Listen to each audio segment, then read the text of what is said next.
Recording in progress. I'm going to exit. Oh, okay.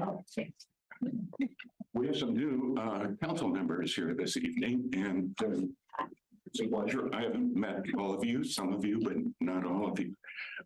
As chair of the Arts Commission, I'm here to introduce one of our commissioners who's going to make a presentation on the subject of a project that we're pretty excited about. So her name is Heidi Hessinger. Oh, so Heidi, take it. Thank you, Steve. Good evening. All right, so we are working towards our 2024 art projects in Yelm, and this here is an art project that we're going to kind of tag along behind the wind feature that is in the process of getting installed across from Timberland Regional, or the Timberland Bank. So let's see. So Timberland Regional Bank is where a trailhead starts, and it's the Yelm Prairie Line Trail. This is here, the little marker that's there currently. And we have so far, the hole is drilled for the wind feature that you folks approved last year to get installed, and weather permitting, it will be up soon, I am told. So that's exciting.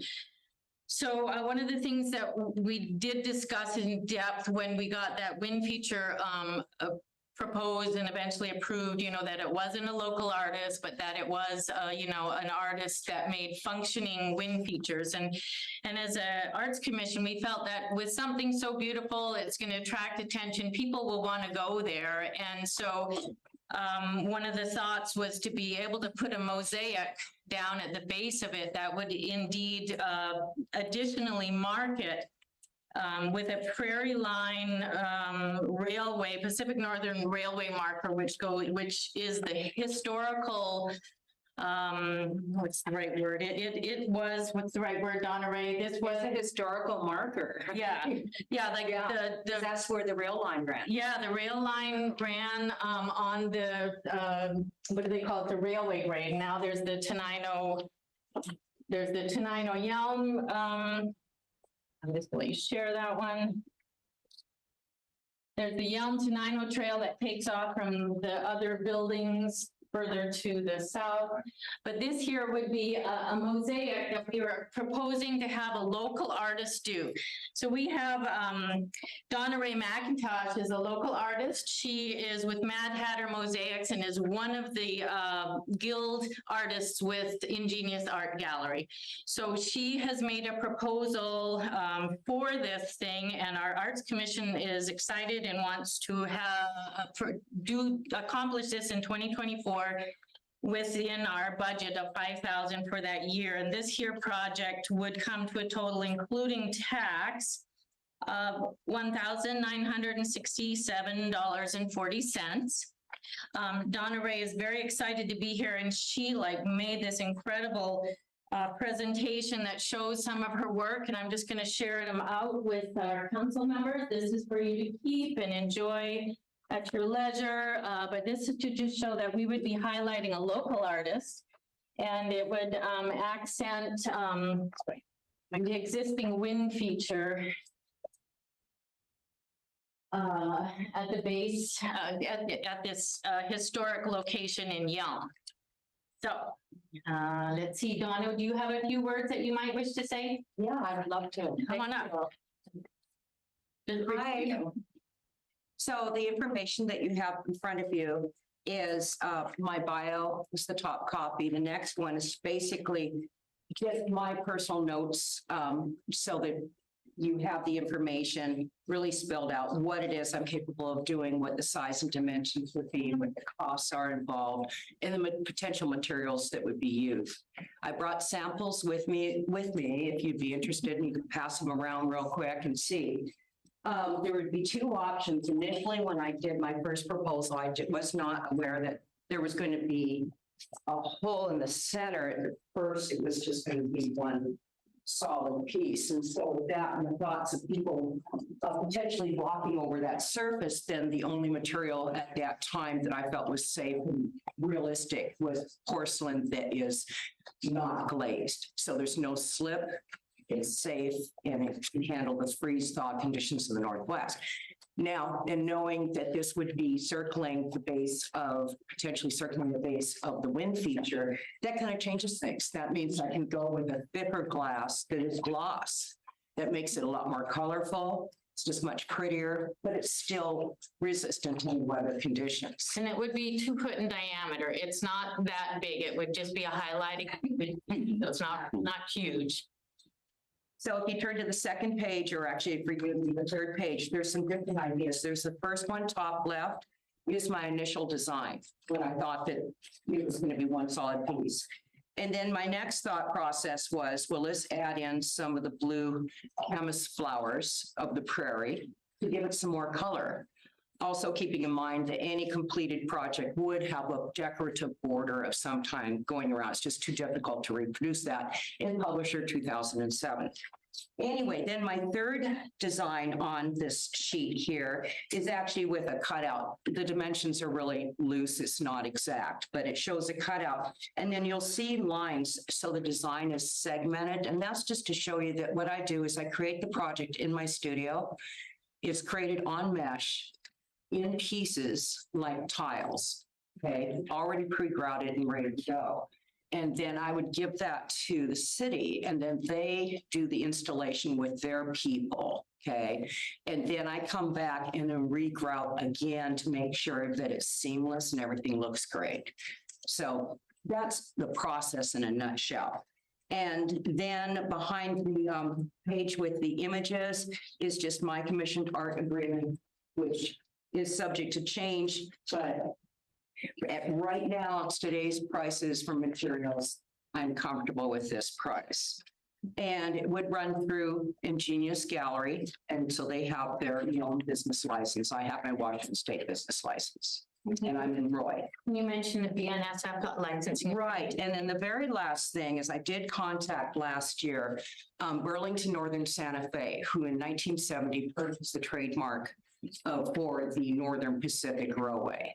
And they were really excited at the idea of there being a marker, because this was an important stretch. This was that rail line running from, I believe, Chehalis or Centralia, south of here, to Tacoma is what really put Yelm on the map. So anyway, but anytime you use an image, that they own the rights to it. So they gave us their blessing. But you still need to, if you use their image, sign off on it. One more thing to say before I go. I have a fourth idea. If you are concerned at all about using a trademark image and signing a document, which, by the way, there's no cost involved, just as you're good to know with, right? My other idea would be is to omit the words Northern Pacific Railway, and to just have the center be the yin yang symbol, which is not a copyrighted symbol. That's an image, okay? That's just, it's a symbol. So nobody owns the rights to that. Anybody can use it. So you've got your varying colors of reds and grays and blacks, creating that yin yang in the center, which coincidentally happens to be the Yelm High School colors. Anyway. And then on the outside, doing the design like I showed in the second on the right-hand side, the image with the blue flowers, just simply saying Prairie Line in the years 1873 to 1970. So we're acknowledging it's the Prairie Line. We're using the Burlington or the Northern Pacific image, okay, without their railway on there. I mean, if they. So there's an option. Decided, but it's wonderful that we. Yeah, so we're coming up with some different ideas to do this. And then the other thing that I've included in my notes that you'll see when you have time maybe to take a look at later is the time of installation. This is not the time of year to do it. So just, well, it's really wet today, but we just don't want to do anything that's going to be a freeze condition, because then that really needs to be like 50 degrees or greater for it to be a success. Anyway, if you have any questions at all. Yeah, I was wondering, so the color scheme, that's part of the original trademark, yeah? Yes. Yes, it is. I was just wondering, I was like, I hope it's a good thing it matches the, Yelm High School colors. Well, and that's just, it's the Yelm High School colors. They can't take They it out. probably picked it from the railway colors. Well, yeah, no, it was, I think, Well, and when I do the yin yang, if I were to do that, it doesn't have to be a solid red and a solid black. So it can start out with black, moving to charcoals, then to grays, to slightly lighter. And the same thing with the red section, starting out maybe if even towards a pink color and going towards oranges and then up to the deep reds. So it gives a illusion also of curvature and depth. I was kind of hoping, and not that I'm against the colors, it is kind of striking. Well, this is, again, publisher 2007. It's, I'm not a, That it's historical. That's what I was gonna Yeah. ask next, is the reason why is because it is an historical marker, and that is the actual logo or trademark. Yeah. So that's really where it's all coming. but then by adding in the flowers around the edge, then we've just completely got, Northern Pacific or Burlington Northern Santa Fe, who owns the rights, kind of But I do, released from any. I do like the idea that you were talking about, like a blend of color, like a ease into it, because I think there's some creative, suggestions there as an artist. So I love that. Yeah, thank you. Donna, this one here, did you say that you would put together the portions and then we would? Yeah, so what I do is I create it, so it's gonna be a lot of coming out, checking, making sure it fits correctly. But what in the end, it's not one solid piece, it's gonna be segments. Okay. So they end up being tiles. I tried to find a piece that I created for the Monarch Sculpture Park out in Tenino that's a butterfly, which is not the correct glass or anything, but would have shown you that it's like a solid tile, it's like 100 different pieces there, but it's solid. So basically I'm creating it on an alkaline resistant mesh with thin set, laying it in there, okay? Flipping it over, adding more to the backside, creating a solid surface, flipping it back over, and then pre-grouting it. And it's in segments, and then it gets placed into thin set, into a bed of thin set, okay? With the surface being ground down slightly, so it's recessed and not, yeah. Two more questions. Is there an option to have larger tiles or are those little tiny ones, the ones that you use? Not with that thickness of glass. You can go larger tiles, but it wouldn't make my job easier. Okay. It would just make it more labor intensive and not as pretty, actually. So the glass, that particular thickness of glass is just unique to that particular company. It's recycled glass, by the way. Cool. And last question, which of these do you personally prefer? I like my idea I came up with while driving here, and that is doing the yin yang in the center, okay? And having the prairie line and the years of the prairie line with the flowers around the outside, and omitting the railway portion. Yeah. You're very welcome. Any other questions? This is more for the staff side, and maybe the art commission can answer. Steve, has one more comment but then you guys can have your discussion. Great, thank you, Donna. Thank you very much. I'll make this quick. I'd like to add a brief historical note here. That rail line actually extended to San Francisco and beyond. And in the 1800s, late 1800s, Philemon Van Trump, whose name is on the street here in Yelm, he communicated with John Muir, the founder of the Sierra Club, and they were both very interested in promoting the idea of making Mount Rainier a national park. And so Muir actually came by rail to downtown Yelm with the idea of just kind of looking at Mount Rainier, and he was so taken by it, they got closer, and Muir insisted that they climb it. So Van Trump and Muir climbed Mount Rainier, and I think that adds to the significance of this railroad. In reference to it being so historical, I know we have a few historical buildings that are registered. What would the process take of maybe even making that nice area? Because that's where the old if I remember correct, that's where the old rail stop used, that area there.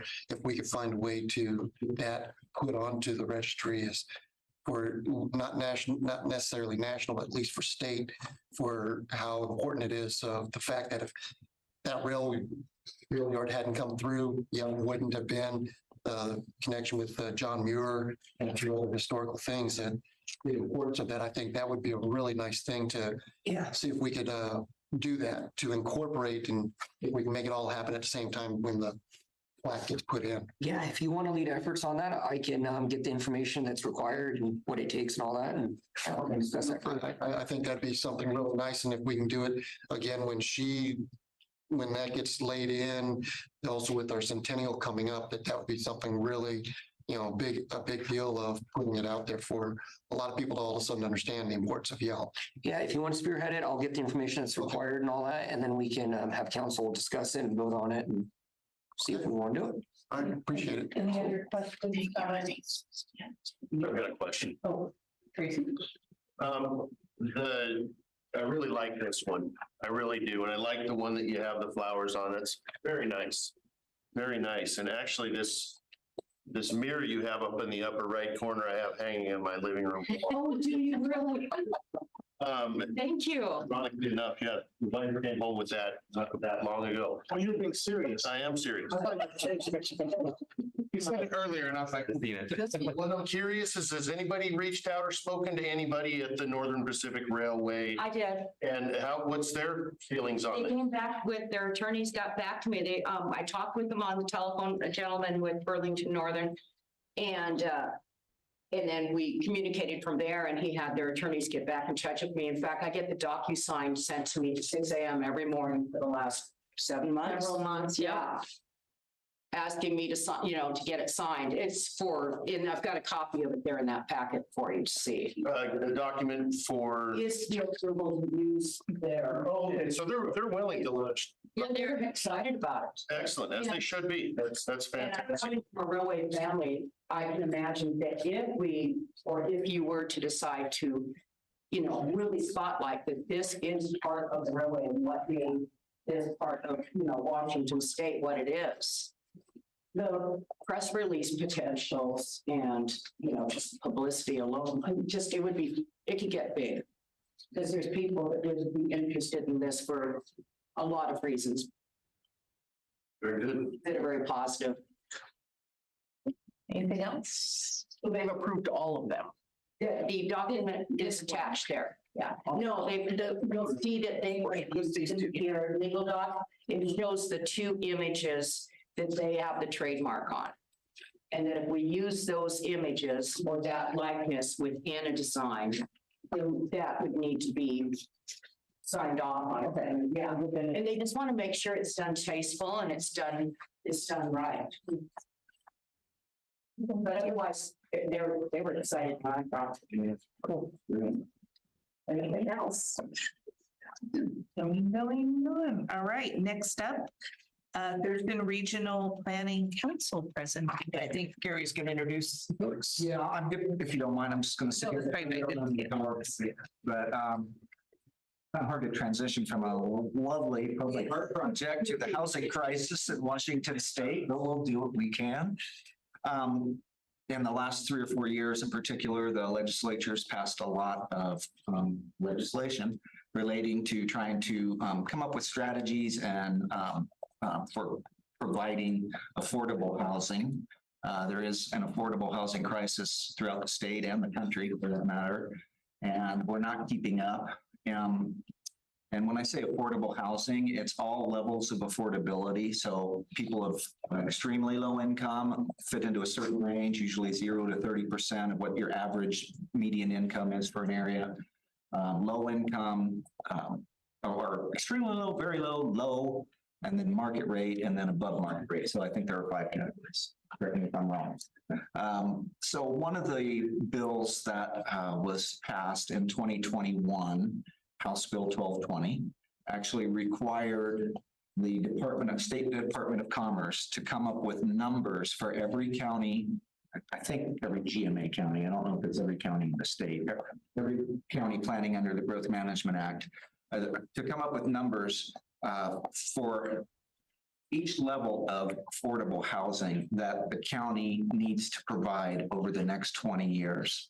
And then the second part of that is that all of the cities in the county and the county were to meet and then determine how those numbers were to be divided up between Yelm, Lacey, Tumwater, Thurston County, et cetera. And when we do projects like that, where we've got a regional focus, when all of the cities in the county need to work together, we very often rely on Thurston Regional Planning Council to assist us with that effort, because Mark will describe more what they do. I don't want to steal your thunder, but they often work with us. And so this is a process that we've engaged with them on. They facilitated and led a process for us cities and the county to decide what formula or method we would use to determine how to divide up those numbers that Commerce gave us. I think Michael Ambrogi, who I'll introduce here in a second, was sort of I'm not exactly the technician behind this, if you want to call it that, although he's so anyway, with that, I'm going to kind of turn it over, but I want to introduce Mark Daly, who's the director of Thurston Regional Planning Council, Allison Osterberg, who's a planning manager with TRPC, and Michael Ambrogi, who's a senior planner. So I was hoping Mark would talk just a little bit about what TRPC does, and Michael has a presentation, and I'll tag on just at the very end a couple slides. Thank you all, and thanks for having us here today. Most of you know who TRPC is, but Gary asked to just provide a little bit of context. And this work that we've done is a good example of who TRPC is and why we do what we do. Thurston Regional Planning Council, we're a 23-member organization. It's voluntary. All the cities in Thurston County, the county, the Chehalis Confederate Tribes, the Chehalis, Nisqually Indian Tribe, Port Olympia Economic Development Council, many school districts, emergency management. So it's all of the kinds of special purpose districts and leadership organizations that kind of make the Thurston County region tick. And we work primarily on transportation. That's one of the big reasons to be a member, is some of the federal dollars flow through organizations like TRPC. So we program out some federal funds for transportation. Land use is a big one. The countywide planning policies that have a house in TRPC, and we'll all be working on those after the 2025 comp plan updates. We'll be working with all the jurisdictions on those comp plan updates, because there's a law where we have to certify that the comp plan, the transportation elements are consistent with our regional transportation plan. And so issues of land use, transportation, environment, planning, that's our bread and butter. And we are really strongly undergirded by data. We're also a big clearinghouse for tons of data about the region. If any of you don't know about the profile, give me a holler, because I'd love to show you what all you can find on the profile. It's an excellent piece of information that we've been doing since the 80s. So thank you for the time. I won't take up any more. You're in good hands on this presentation, but any questions about who we are, what we do, please just give me a holler. Thanks. Oh, great. Thank you. So my name is Michael Ambrogi, Senior Planner with TRPC, and excited to talk to you guys about work that TRPC is doing with the jurisdictions to implement this new state law, House Bill 1220. As Gary mentioned, you can advance here. Gary mentioned this is a new law. It was passed in 2010 by the legislature. And kind of the crux of this law is that jurisdictions have to plan for and accommodate housing that's affordable to all economic segments of the population. And if this sounds like something that we already do, you're correct. This region has a long history of planning for housing affordable to all different incomes, everything from our countywide planning policies down to jurisdiction comprehensive plans, as well as the county work for homeless crisis response plans and different housing action plans that a lot of the jurisdictions have done. All these plans and documents have policies around planning for households of all different economic segments of the population and across all different jurisdictions. What's pretty new about this law, what's quite novel about it, is that it's not enough to say that we need a plan for low-income housing. Now we have to put numbers behind that. So now we have to say we need a plan for 500 housing units in each jurisdiction, specific numbers that we go behind these policies.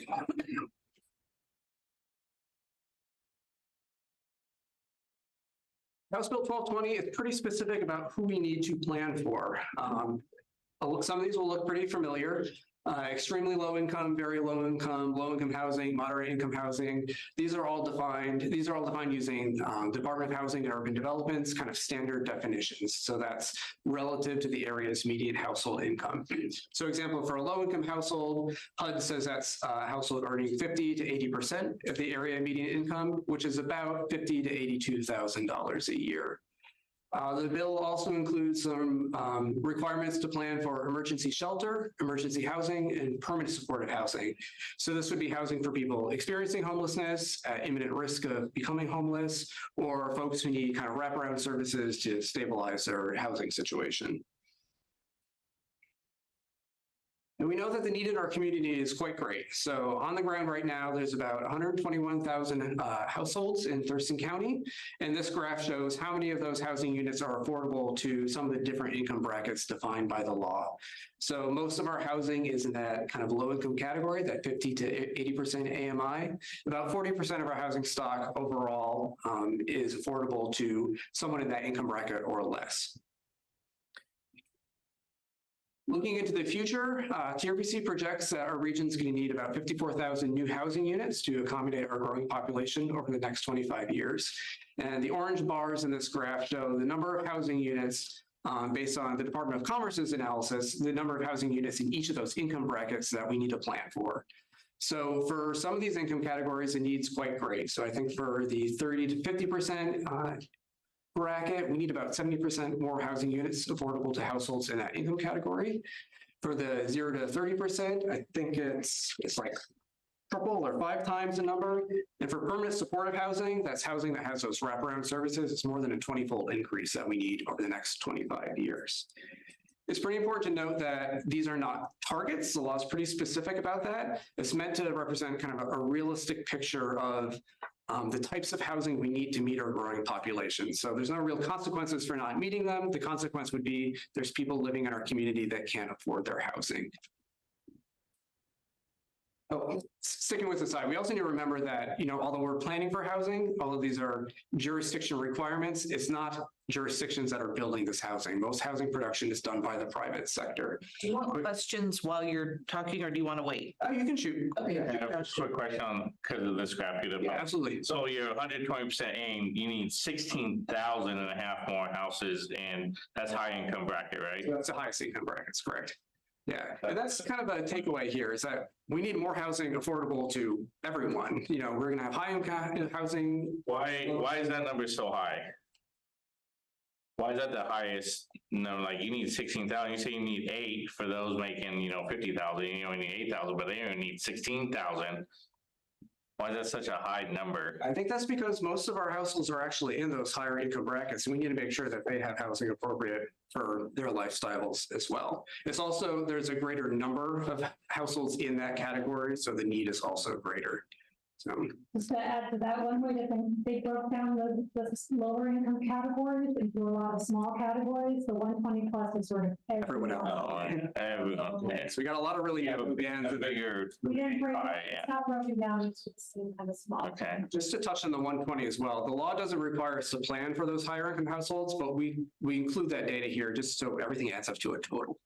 Another question? Yes, so you say for homes available, is that what's on the market, or that is all the homes that are currently built? Yeah, currently built. So not necessarily what's for rent or what's on the market. Okay, thank you.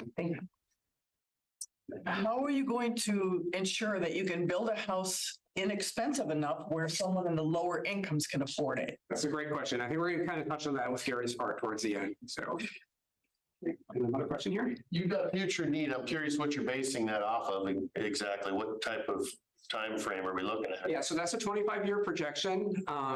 TRPC, we use the OFM, Office of Financial Management. They put out a projection, a population projection for counties.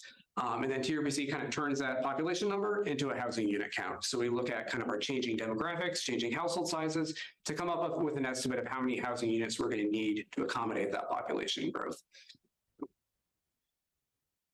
Any other questions while we're on this slide? Yeah. So just again, touching on that private sector versus public sector, we do not remember most housing is built by the private sector. These aren't targets. There's no kind of requirement to meet these targets, but we need to make sure that we have the policies and plans in place in the Yelm's comprehensive plan and other documents to make sure that this housing could be built. So we don't want to have any barriers to it. Right. So what do we need to do? What's the responsibility for cities and for the counties? The numbers that we were just looking at, those are countywide numbers. The question for us is how many of those housing units in each income category does each city need to plan for? So how many housing units does Yelm need to plan for in each of those income brackets?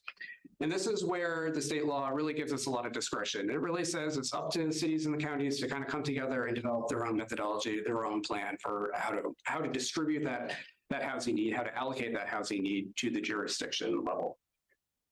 The only really requirement is that when you sum up all the numbers for each city and for the county, it has to add up to that countywide total. So we just need a plan for that, the orange numbers that we took a look at there. So the process so far, and I think Gary kind of touched on this, so planning managers and staff for Thurston County, cities of Lacey, Olympia, Tumwater, and Yelm contracted with TRPC to kind of facilitate this process. It's a multi-jurisdictional process. It kind of touches on population forecasting, some things that TRPC has experience with. So that's why the staff reached out to us. So TRPC's role was to facilitate this process, to bring everyone together, to review different methods for allocating housing need to the jurisdiction level, and then to try to come up with a process where all the jurisdictions kind of reach consensus on their preferred way for allocating housing need to the jurisdiction level. So TRPC did the facilitation, and then we also did the data analysis. We kind of provided the numbers behind the process. The next steps are, Allison and I are giving this presentation to all the different jurisdictions right now, as well as the county. We'll also be reaching out to the Regional Housing Council to inform them about this process. And then at the end of that process, we'll be asking TRPC, our council, to approve the consensus allocation method that came out of that staff-led process. At that point, then the real work really begins, because then it's up to the jurisdictions and the county to then take these numbers and develop plans and policies around them to kind of get at the question you're getting at, to then answer, how are we going to do this at the city level? How are we going to make sure that we're planning for housing in these different areas? So for the staff work group, they kind of coalesced around 3 different values that they agreed upon. So when we were reviewing the different allocation methods, we wanted a method that was fair, that was clear, and that was cooperative. So by fair, we recognize that each jurisdiction needs to take a part in planning for low-income housing. It's not just one jurisdiction is solely responsible for it.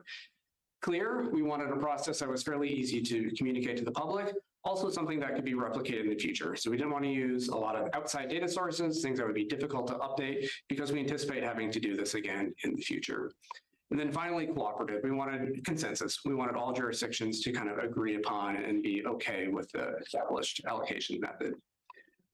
All told, the staff work group reviewed, I think, 4 different allocation methods. 2 were provided by the Department of Commerce in their guidance. And then we also reached out to the, King County, Pierce County, Snohomish County, and Kitsap County. Those 4 counties, their comp plans are due 6 months before Thurston counties are due. So they're a little bit further along in this process. So we just reached out to them to understand kind of how did you approach this problem and what can we learn from that. And in the end, it was actually the method used by Snohomish County that the staff work group kind of agreed was the most appropriate for us. And that was because Snohomish County's method, the staff work group felt that it really hit upon those values of fair, clear, and cooperative. it kind of starts out with the premise that, every jurisdiction should take an equal share of your housing need, should be the same across jurisdiction, but then it adjusts it a little bit. So it says, if one jurisdiction has a lot of low income housing now, we're going to reduce your future allocation so that you have to plan for a little bit less for the next 25 years. If you have a lot of high income housing right now, you're going to need to plan for a little less high income and a little bit more low income. So that was sort of how this balanced out. So again, that second bullet point, kind of recognizing that everyone has a role in housing low-income residents. And then finally, yes, it considers where there's low-income housing now to kind of adjust the allocation to recognize that there's existing imbalances and where there's low-income housing. In reference to that, the statement that you made of having it equal across the board, does that is that equal as in if we have to have 100, just keep numbers easy, 10,000 extremely low income housing is needed of 10,000, and we have Yelm, Olympia, Tumwater, and Lacey, those four at least.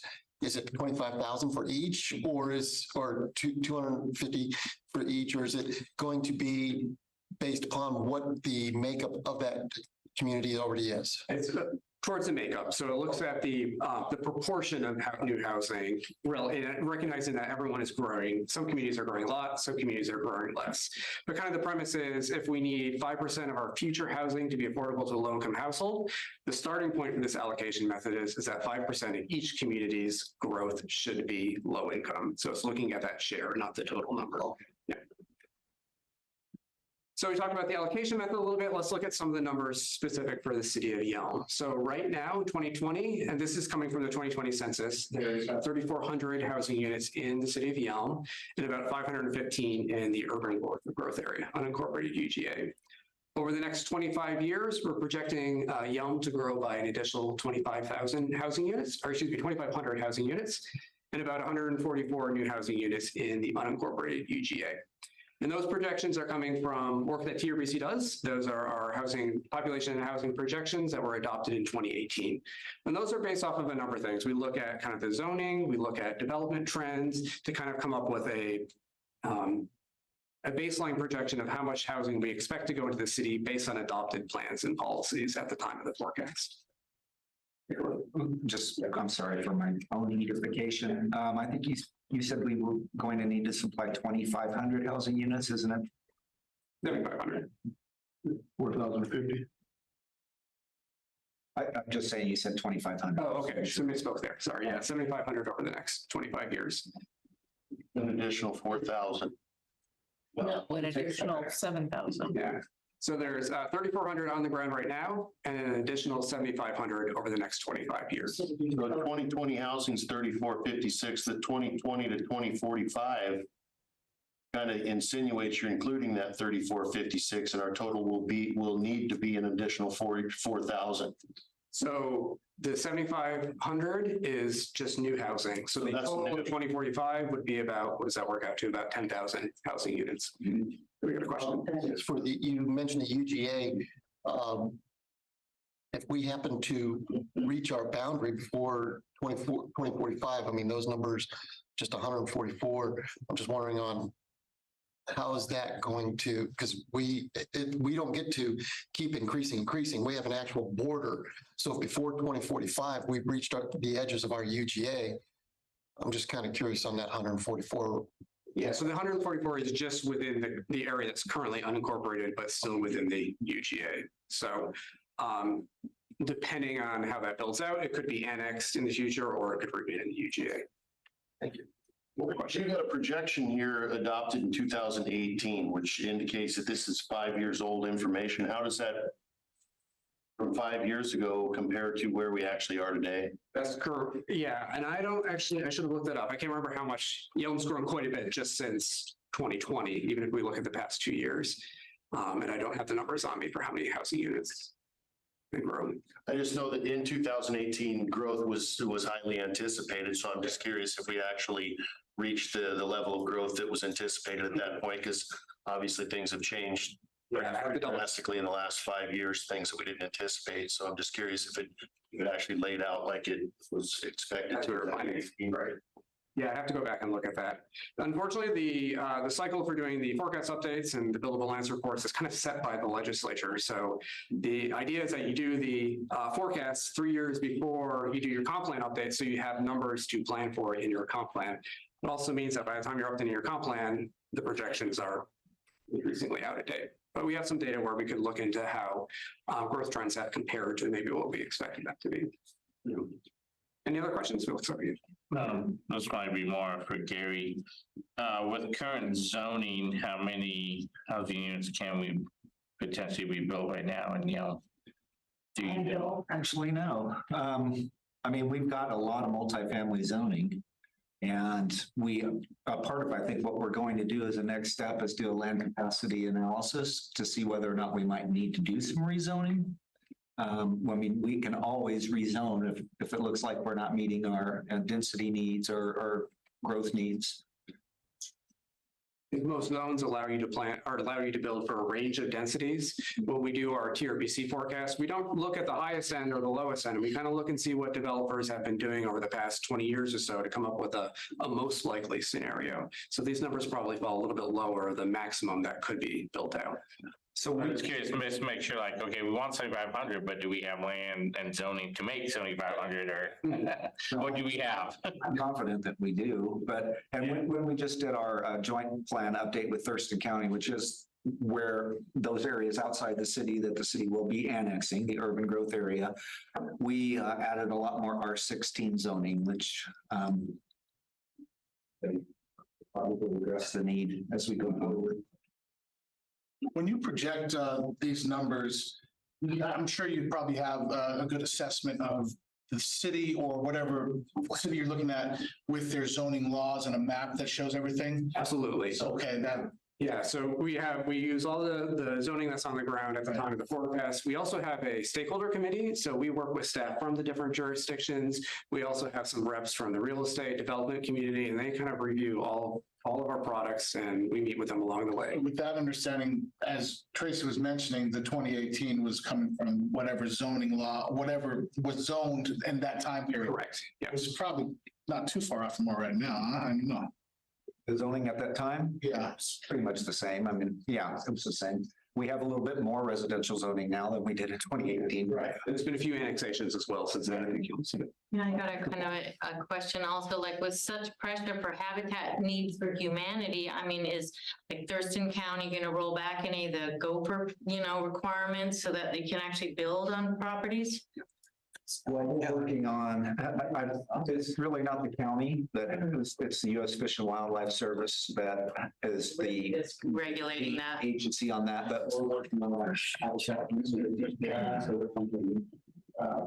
with development in the city. The county just completed theirs. We're working on ours. Awesome. Good to hear. And these numbers do take into account some critical areas. So we do recognize you can't build in a floodplain, you can't build in a wetland. That's land that's constrained and cannot be developed in the future. So that's taken into account with these projections.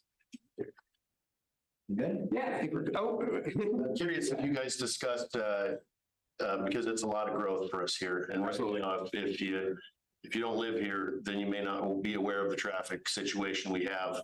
That We're just driving it today. so with all of these added residents, you're saying that we're going to be in a position to prepare for. I would hope that would have been as part of the conversation you're having when you're planning and deciding. Yeah, that's going to feed into Gary because that's kind of the role of the comprehensive plans too. Is to look at. This is just a projection of growth that has, I mean, it's not connected.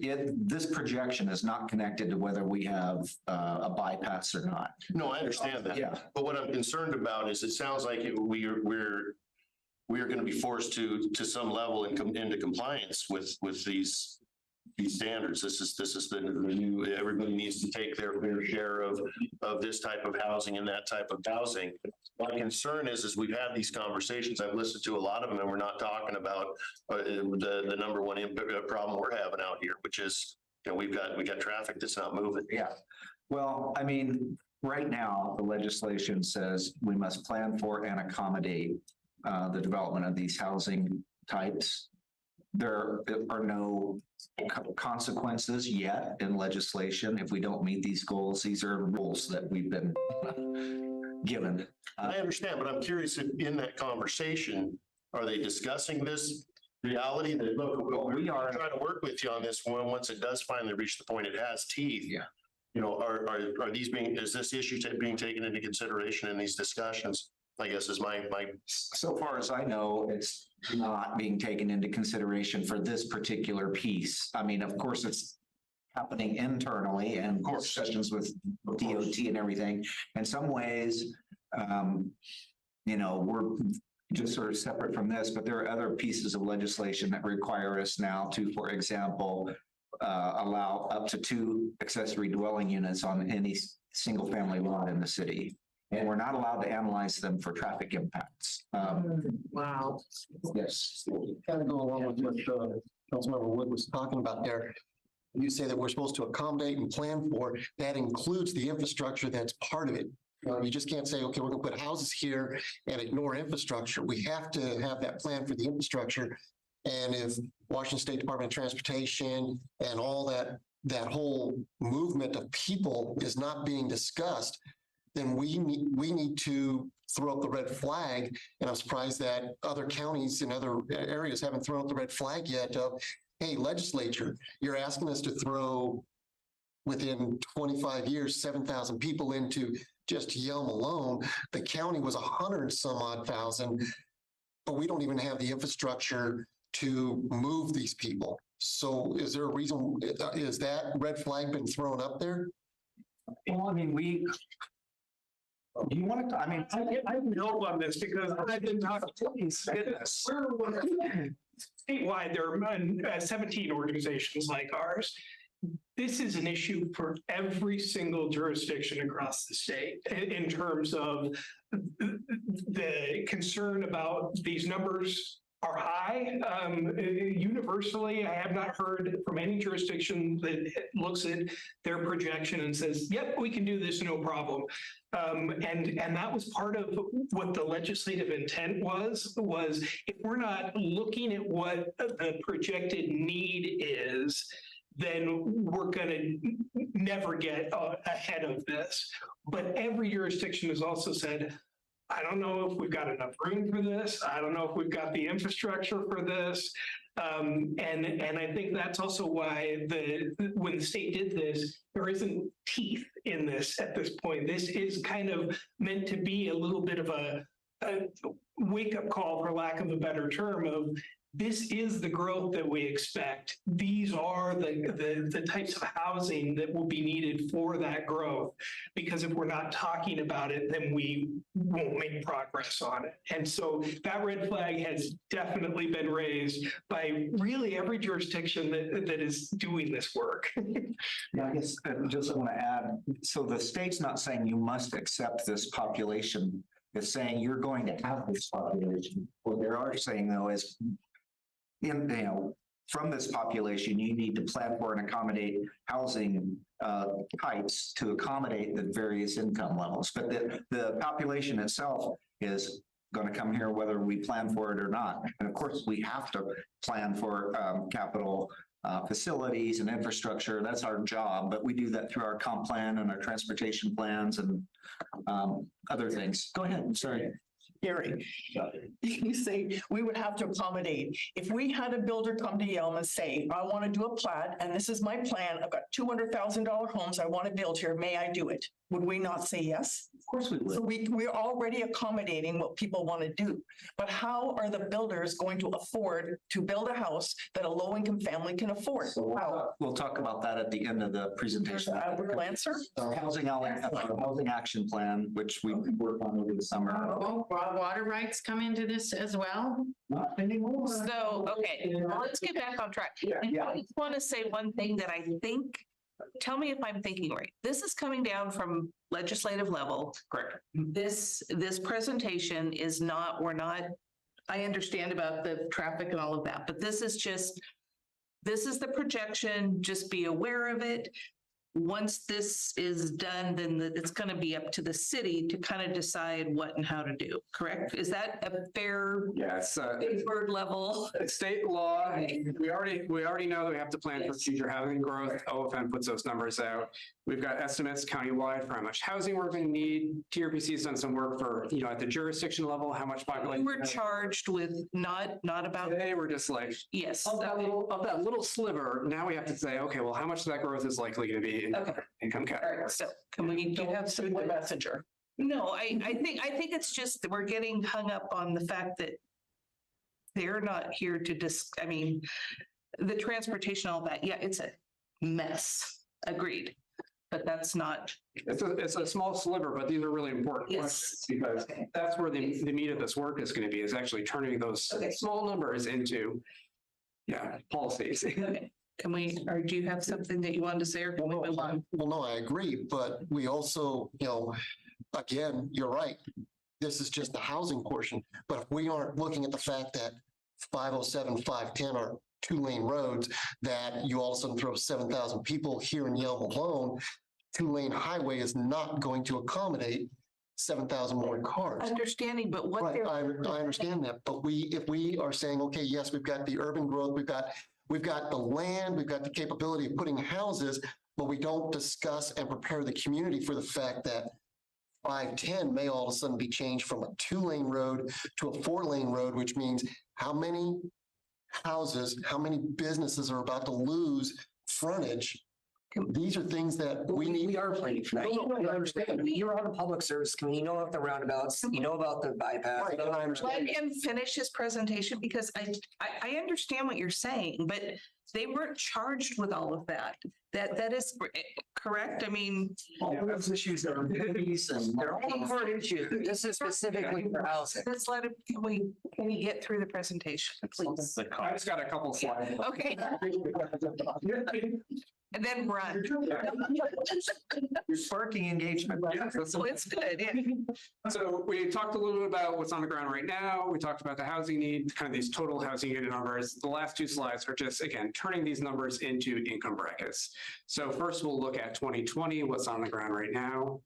That top bar shows of Yelm's existing housing supply, what's built on the ground right now, how much is affordable to different income categories. So for Yelm, most of your housing stock is actually affordable to kind of that low income to kind of lower moderate income housing bracket, and a higher share even than the county as a whole, which is kind of that bottom bar. A little bit of a different picture when we look into the future. So when we look at the next slide, which is the housing need allocated to the city of Yelm, so that those housing units over the next 25 years, we see that there's a much greater need for permanent supportive housing, the extremely low income housing, and kind of the very low income housing. The previous slide, quick question in reference to that, when you were looking at those numbers saying, hey, we're doing great for affordable. Are you taking into account, one, that we have a large military population that lives in Yelm, and that part of their income that helps for them with that affordable housing is not reported income? Are you taking those numbers into account? Definitely not to that level of specificity. This is just coming from Department of Commerce estimates of how much housing in Yelm is affordable in these categories right now. So it is a pretty unique housing stock here because of the relationship with the base. Another question, are these 2018 numbers? Because the houses went up a lot. 2020. 20, okay. So that isn't, okay. I just want to make it's the other slide. the total number of housing units from 2020, and then using kind of average census data for the breakout by income. So combination of sources. So 2018 was like 170,000, and then now it's like 480,000. Yeah. And that's a good point, because that's why these numbers are expressed as relative to the area median income, because we recognize that the median income for Yelm is going to change. And for Thurston County, it's going to change over time. But what becomes a low income, high income county, those categories need to adjust as the median income changes. If you build low income, it won't be low.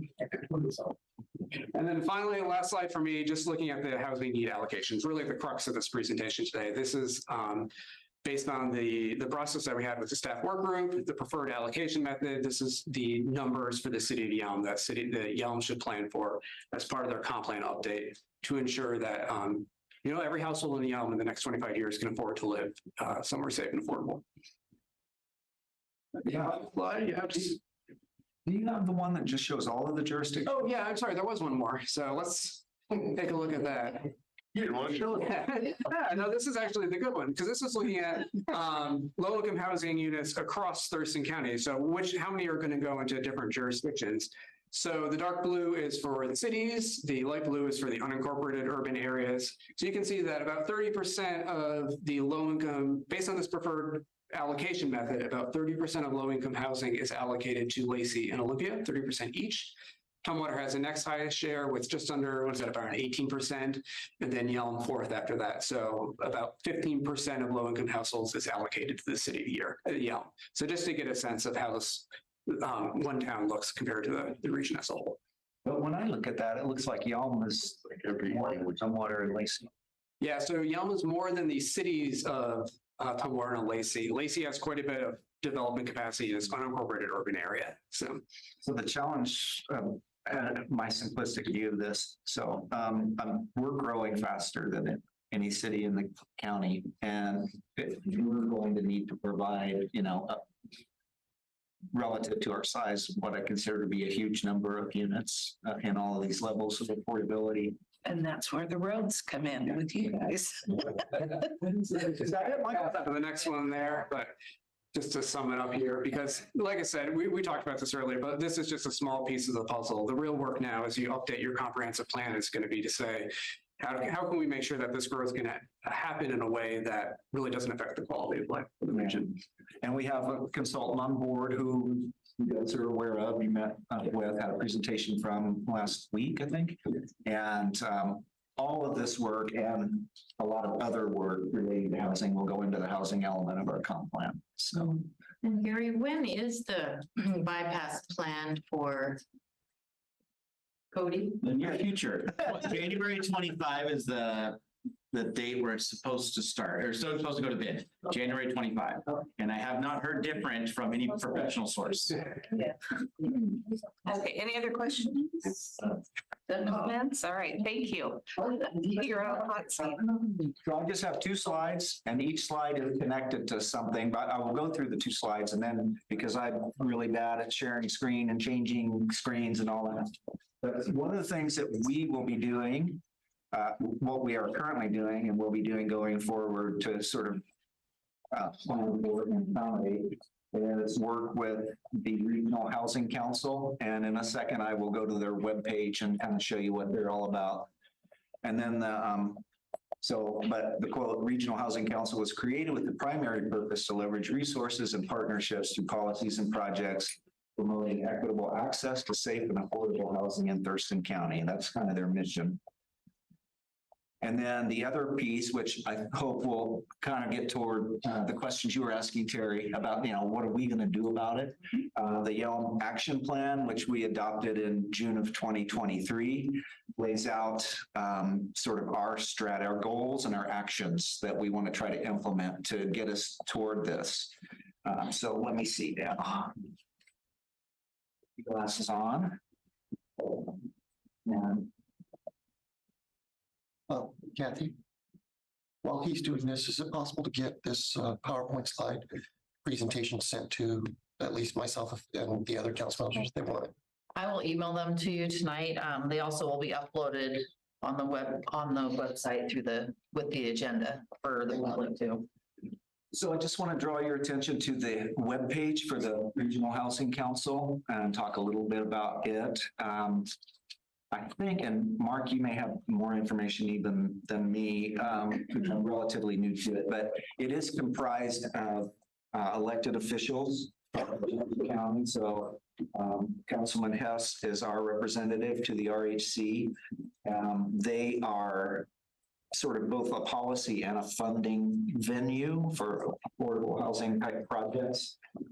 They're also staffed by staff from all of the jurisdictions. So I staff it. I'm what's called the tech team. We meet regularly to sort of help develop legislative agendas, to look at potential projects. Recently, we've been strategizing on trying to figure out a way to help an entity purchase a manufactured home park that is being put up for sale. That's one big housing issue that we've been dealing with. It's called displacement. So these nice affordable manufactured home parks get bought, and then all of the rents get raised, and basically people get priced out of their affordable housing. So those are the kinds of things that they work on. We'll continue to work with them. One thing I would say that I think Yelm may not be there yet, but hopefully will be in the future. Lacey, Olympia, and Tumwater actually have housing program coordinators, and they have an actual housing program, and they have people who are much more versed in what the tools are or the opportunities are out there for either getting grants or developing programs. We do not have that level of position yet, but again, with our growth, I think it's something to think about because, you know, one thing that's where I think Yelm is maybe one of the more important players here is that we can maybe prevent a lot of the things that other jurisdictions have already experienced because we have the benefit. We're lucky enough to be coming at this more from a beginning standpoint. We do have a homelessness issue, but it's not at a crisis level compared to the other communities. And the more housing we can provide at affordable levels, perhaps we can stave off some of the things that we've been seeing in not just Lacey and Tumwater, but cities all over Washington. So that's my soapbox on that one. So housing includes rentals. You're not just talking about home ownership. Yes. Okay. Yeah. Let's see, I have one more I can show you. So I just want to go right to our housing action plan. This is what we adopted in June. So this is our housing action plan. Our housing action plan is different than Lacey, Olympia, and Tumwater, and it is different precisely because we don't have a housing program per se.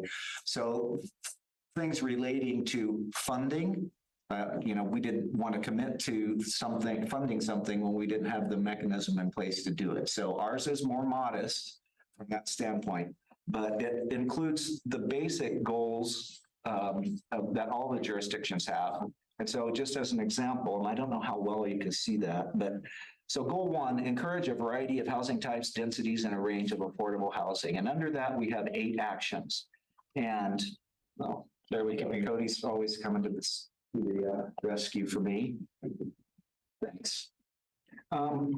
So the kinds of things that we're going to be doing are probably primarily going to be around either 1, developing tools to put people in touch with experts who can help them with housing issues. 2, work on like through our comprehensive plan and our development regulations, trying to provide incentives for people to develop that where they, let's say, you know, you're in an R6 zone, well, we will increase your allowed density by up to 25% in that zone if you're willing to provide a certain percentage of affordable housing.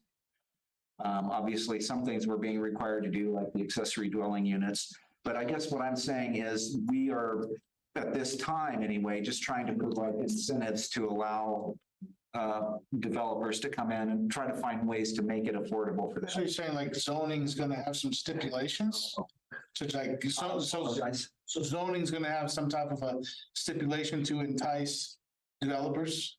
Yes, that's what we'd be looking at. Like you could get a density bonus, but you have to commit to a certain, I mean, I'm just throwing this out. It's not, I didn't make it up. But you'd have to commit to say 20% of them being affordable units. Looking at things like along our transit corridors, reducing parking minimums so that in exchange for parking, they could build more housing units. You would actually require to do that by the state. Wow.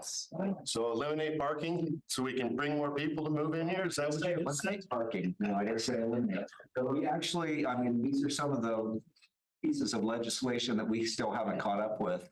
But there are already certain types of housing units, dwelling units that we're required to do parking reductions for if they are within, I think it's a quarter mile of transit. Gary, I got a question on that. So is that what's going on within the Squally Landing? They don't have any parking. I got a buddy that lives over there. They're parking on the street across, and then gravel across the way. They're parking in all the extra places. So I'm not familiar with what the problem is there. It's not an affordable housing. It's not a parking reduction development. So Okay. I'm not, yeah. Apparently they only have one space per unit. So I mean, if you're married or have kids or anything that drive, like you're gonna have more than one car per unit. Yeah, well, that is less than our required minimum, so I don't know why they would just have one. It's supposed to be 1.5. They have 1.86 per unit. 1.86. Yeah, so they do have almost 2 per unit, but I'm guessing some people. You go. Or, you know. Gary, I was just thinking too, because being on city council, one of the biggest things that we're actually able to do as far as zoning. And so knowing that zoning is going to have some enticements or some stipulations or some kind of contingencies, that's a very heavy burden to consider, because now instead of us just passing zoning law or annexing it in, there's all these other, things that come along with it. And so that's going to have to be something that maybe council might have to just kind of consider and go to school on. And because we're not going to, I mean, if there's some zoning laws or stipulations that come along with zoning, then we might reconsider some of the things we may have zoned. Yeah. I mean, that's the type of thing we have to look at as we're going forward, and it's going to be a really difficult conversation in a lot of cases. So for example, larger jurisdictions typically have what's called the multifamily tax exemption, which gives developers a tax break. A lot of people hate that. They think that, it's a big giveaway to developers, but the decisions are going to have to be made like what's most important here, providing housing or giving someone a tax break, or these things are going to be hard conversations. Do you have a question? Well, I was just going to say, in reference to the zoning, it's also, we need to make sure that we are all aware of how our zoning is. Just because it says commercial doesn't mean it's all commercial elements. We passed it this past year, 20% of it has to be commercial and no single family homes. Little things like that, so that when we are looking at rezoning, doing a request for that, or looking at how the zoning is being done, there is that, we have the option with a developer being creative of putting in various housing elements within a commercial district as well. And that's a great comment. And there are elements like that, which I would gladly go to if my computer hadn't died. But in the housing action plan, looking at, if nothing else, like live-in residences for people who, live in a business zone or work in a certain facility, those kinds of things. Looking at what's called middle housing, where we just start looking at more infill development and existing residential zones. Those are all controversial. I mean, I've just been following what's gone on with Olympia, and they get met with a lot of resistance from people who are concerned about how their neighborhood's going to change, those kinds of things. It's going to come up. Plus, we would have to change our setbacks for that to happen. Well, not necessarily. So like even the accessory dwelling units, we must allow up to 2 now on a single family lot. They still have to meet setbacks. I mean, we could change setbacks, I guess, but that's be a decision of the council. But that's, at least we're not required by legislation to do that. I do want to say, Gary, I'm just learning and listening. I know you guys are doing the best you can. I know you guys have your best, you live here too. You're trying to make things as best as possible for Yelm. We're just trying to make the best decisions we can as well. And so I do want you to know that I do appreciate where you're coming from. Thanks for the information. And because I don't want to just be an antagonist because I heard something that I'm just like, oh, great. Yeah. So I do want you to understand that I know you guys are trying your hardest to make good decisions. Thank you. I just want to say one more thing.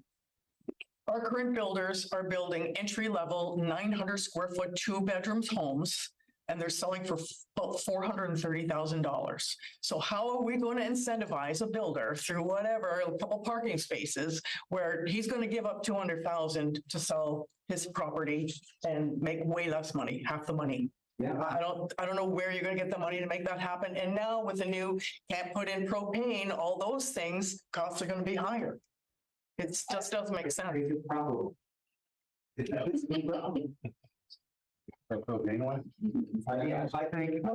I've made this comment before, and I putting the best interpretation on the things that are coming out of the state legislature. I don't think necessarily that they think that these numbers are achievable, but they're making it, they're like an evil genius making us think really hard about what we can do. And I'll just say, if it's any consolation, misery does love company, and every council table across the state, they're having the same conversations, bringing up the same issues. These are going to be tough nuts to crack. Yeah. Anything else? All right. Moving on, the General Government Committee. Oh, council member term limits. Skipping that. It's gonna be a discussion. Sorry. So this was brought up by a council member who's no longer on, council, and thank you all for coming. Appreciate y'all. So this was last brought up, so council term limits would be for the suggestion of council or the mayor to have certain limits on how many times they can run your term. Is there still interest in this discussion? Not for me. Any discussion? I think we can move on then. Sorry. That's why I crossed it. No, it's because I didn't have my glasses on. I didn't have my glasses on, so I checked off the wrong one. All right, General Government Committee. So this was requested by Councilmember Hess. We used to have a General Government Committee. When I took over as mayor, we kind of switched up the way we do committees. We added a little more authority for council in their chair positions. The elimination of the General Government Committee in my opinion, it was more of a, no, you're good. It was more of a hindrance to some of the flow for getting things moved. If it didn't get out of the General Government Committee, it would die there and we wouldn't bring it up at council at council meetings.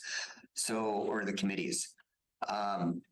Or Councilmember Hess, if you want to go and discuss a little bit, and then maybe Councilmember Wood, who served on that committee, maybe give his perspective on it as well. That's what I was going to ask, if we can start with Councilmember Wood. I was actually surprised to see the committee no longer functioning. I thought it was effective in bringing together, keeping everything running straight down as far as everybody being clear on how processes went, things like that. Maybe you want to explain what the committee was meant for, designed, and what you did.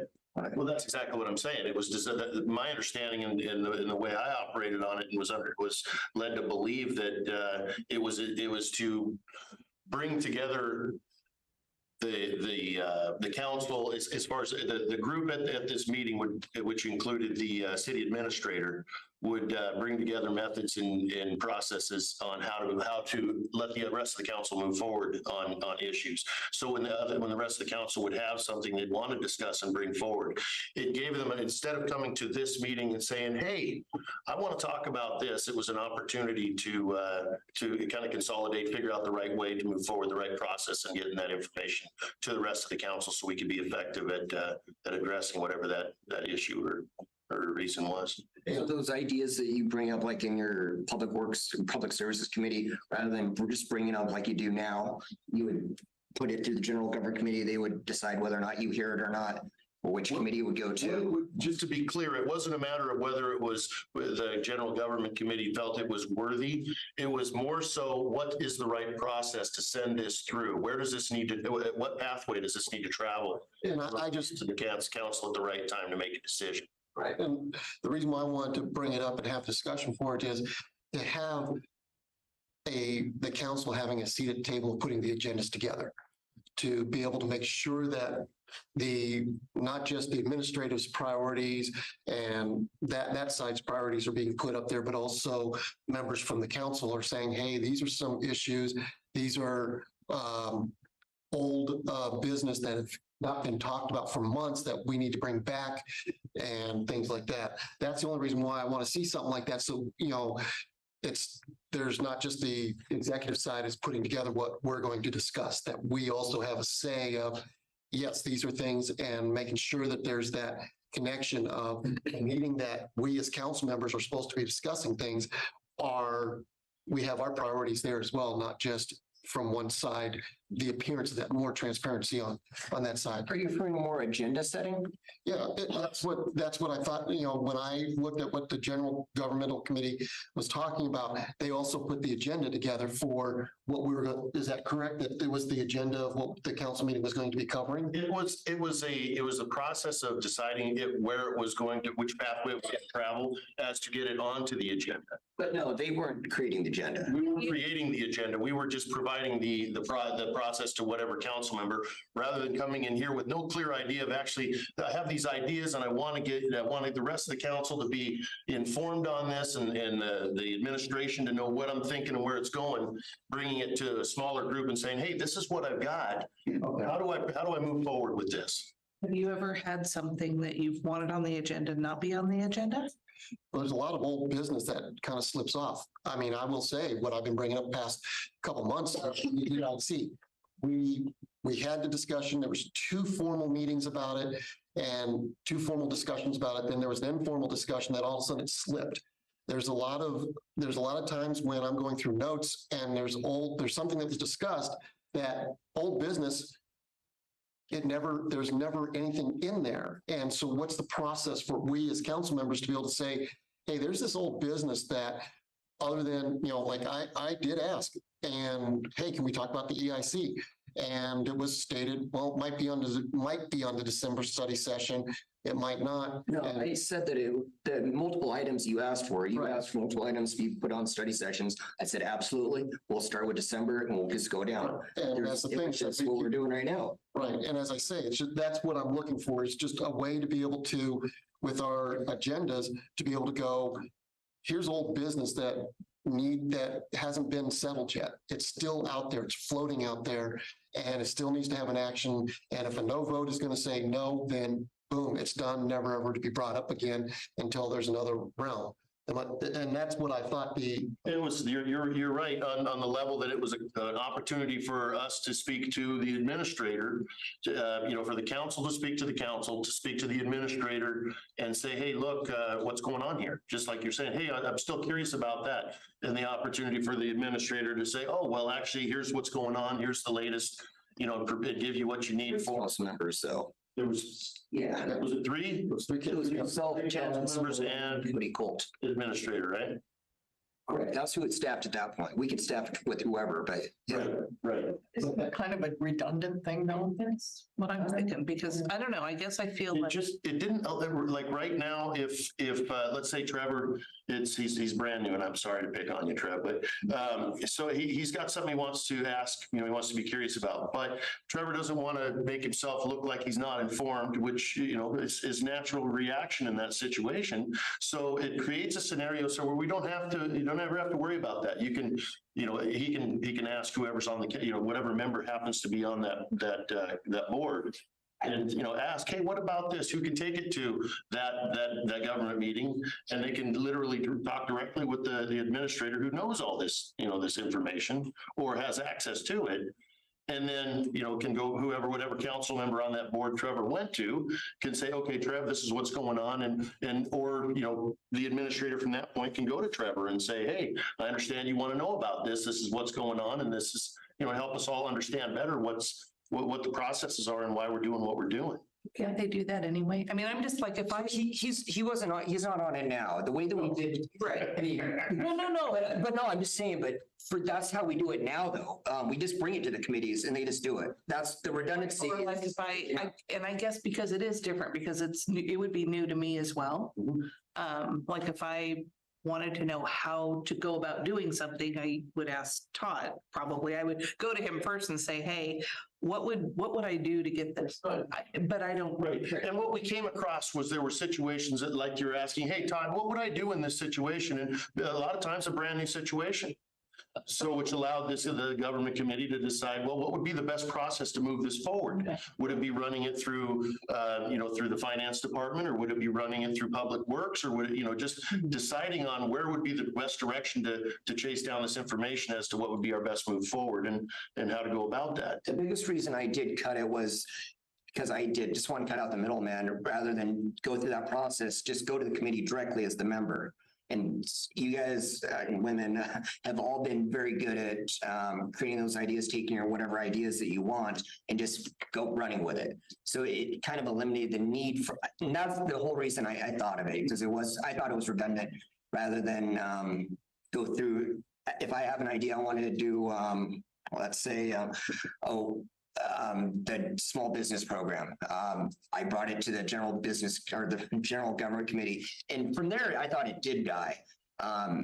And it didn't get assigned to any committee. But if it was, it would have got assigned, let's say, to public services. And then public service committee would talk about, oh, I like the idea, I don't like the idea. Then it would move up from there to study session or.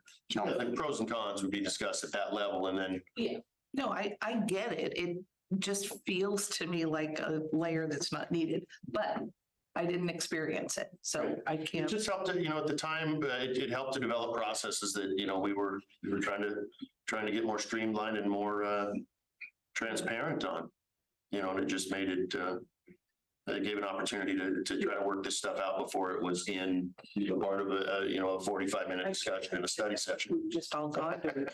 Yeah, no, I think those types of things develop when you feel like there's a lack of action being had. And so what I think Councilmember Hess is reflecting is he has a feeling of there's been a lack of action and things being had. So those things develop when you feel as if you can't go to the administrator and talk about things. You can't go directly, which I think we do have a fair open door to have conversations. But I feel that there's still probably just a hint of feeling here, especially from Hess, that maybe we need to continue to have conversations about things, study sessions. But then we never again, we touch them again, which I understand where you're coming from. So there has to be some kind of a follow through or a follow up to maybe that's what old business is. I don't know. But to not just talk about something and never talk about it again. Okay, no, I get it. John. Two things. So that brings up a different point. So in our protocol manual, if you read that notebook, if you guys read, it says in there that, then this is something that we don't do very well, is if you have an idea during the initiatives, you bring it to study session. If there's a consensus, then the mayor is to direct city staff to do basically what you're saying in the government committee. That's the way I understood the protocol manual of how it was spent. That's kind of how we're doing that, I thought. We'd say. I don't think we did a good job of making that clear. I think it's kind of muddled in our study. I think it's been muddled. It hasn't been clear, like, yes, this is a path going forward. I'm going to do this. I'm going to task this person with that and make that happen. So I think if that works well and gets more clarity to that, I think that would suffice for maybe what Councilman Hess wants to. I do try for that. And that's the goal. Is if you have a council initiative, a lot of the councils think, yeah, that's a good idea. Then Cody, talk about this in your next public service committee, go with it, run with it, or whatever the appropriate committee would be. But if you feel like that hasn't been happening, let me know. If there's something that you specifically. Well, not something I brought up, it's like somebody will say something and this. Sometimes I get a feeling like I'm not clear, like, was something going to happen from that? Or do we all agree of this? I think this week could be just a little more clear of the action based on whatever someone's idea is brought up. A little more clarity. And then. Yeah, like pretty similar. And then I'm not trying to throw anybody under the bus, but when we have a study session and then we talk about things and then we have a change order and then we're surprised. Not saying, there was good thing, but those are the types of things where we feel maybe there wasn't a notification, or maybe we didn't have maybe we needed a little more further discussion before it was brought to an action. And so and again, I love what's going on in the park. That's irrelevant. I'm just saying, I think those are the types of things we're talking about. And maybe we all just need to read the handbook. Well, there's other cities that do away with the committees completely, and they just do long meetings. So one way, if council wants to consider it, and Lacey's, I think, switched over to it. I'm not sure if they have yet, but they haven't. They're discussing whether or not they want it. I think they did it. But anyway, rather than have the committee meetings like they have been, and then kind of give them the committee reports like we do, our chairs give the committee reports these days. They would just hash it out about 2 hours, 3 hours prior to the meeting and they just have like a 5-hour meeting rather than have multiple committees. They just go, here's what we're talking about in finance, here's what we're talking about in public services, finance, and so on, police, whatever. And if that way everyone does know what's going on, that's something. How do they do that with you mean like law and justice, for example? Those are in Olympia. Internal committees. I think, yeah, this is just all internal committees. External would be the same. One second question. So you said you did away with the general government committee. So what committees are like set, or what do you have purview over? So you have the mayor's purview over all the committees that pick and choose or create them, or how does that work? Committees at the very least. As far as what committees are actually wanted or needed or necessary. Yeah, but don't have, yeah. Yeah. Is that all under mayor? Well, I'd say that's more up to council. If you want a committee, just bring it up. We could either vote on it, or if we get enough, buy-in from the council, absolutely, we can just create it. No, that's what I'm asking about the general government committee. You said you did away with it, but it wasn't a council action. So I'm curious of what ones are or not council actions. Are they all this under your purview? I'm not sure how that one actually came about. Tracy, maybe you remember how because you weren't, when you were first elected, it didn't exist when I first got here. And I think that the council decided, I think that didn't Michael bring that forward and then explain to us what the benefits were, and we as a council decided, I think. But I don't think it was voted on. I think it was voted on administratively. We just talked about it. We had a sense that it was something the majority, at least the majority, wanted. And if that's something the council wants to bring back, so we go to council. Well, and I do agree where the redundancy is a thing. I feel like, but again, I don't want to disregard Councilmember Hess's feelings. I do understand that there's a very open council here, but if there's something that needs to be had, then I understand where that's coming from. But I do agree with the redundancy. I'm like, it's kind of redundant. I think we're handling things well, but we do need to have some checks and balances on topics that we talk about, and then making sure we follow up on. And I would suggest maybe a couple months, because I think Tracy has a good perspective on it. He's been both without one and with one. I think we do things a little bit differently than we past administration has. Maybe if you're in part of a committee and you see how things are brought to those committees and how they go, maybe you would change your perspective. Sure. Yeah, I know a meeting and a half so far about what you guys are doing as far as being on this side of it. So yeah, I know nothing at this point. I'm still learning. Council, some of the committees, makeup changed. Yeah. Well, yeah, I think so. I just wanted to have the discussion and having, Councilmember Wood, who was around when that committee was about, to explain what it did and just bring up, this is just something. So, I mean, we've had the discussion. I just want to, it's one of those things, as Councilman Richardson put it, that check and balance. So we're not just, it's not just the executive telling us what we're going to do actions on, but we have to have a way of, for us as the council to say, hold it here. We still have things that are on the agenda that have been discussed that have not been cleared off the rolls. No action has been taken on it. And I guess I have a different perspective on some of it. I do try to, and maybe that's where I'm not clear with Josh was talking about. There's sometimes when there's not exact a clear path to go after a council initiative. And maybe that's more on me, where I'm kind of gauging the reactions of folks. And if I feel like there's no interest at all, I just kind of dismiss it and don't really follow up with what my action is as far as administratively. But and of course we don't take votes during study session, but if there is an item that you think that I'm not bringing attention to or something, council initiative, bring it up at the next one. Say, we are talking about this. And if there's others that are saying, yeah, we need to talk about this, absolutely, we'll add it to a study session or a council meeting where you can actually vote on it if that's something council wants. There's some items that maybe a single council member or maybe two want, but I can tell from most through the body language, their visible knows that they don't want to move forward. And that's kind of where I thought the EIS was at that point. There's new council members on it though, so that might have changed. Like I said, because of your request, we will be adding it to a study session. We'll be talking about it some more. Okay. Is there anything else on the general government committee, or is there any thoughts on creating it, bringing it back, waiting a couple months, revisiting it, or? I think we're good.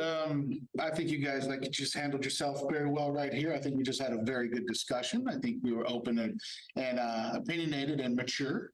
As long as we stay like that, I don't think there's a need to start another committee. You start committees because things don't work out. But I guess with the new members, I would say, I think it's fair to give it a couple of months. Yeah. That's just how I feel, because the dynamic is changing a little bit, and it might, yeah.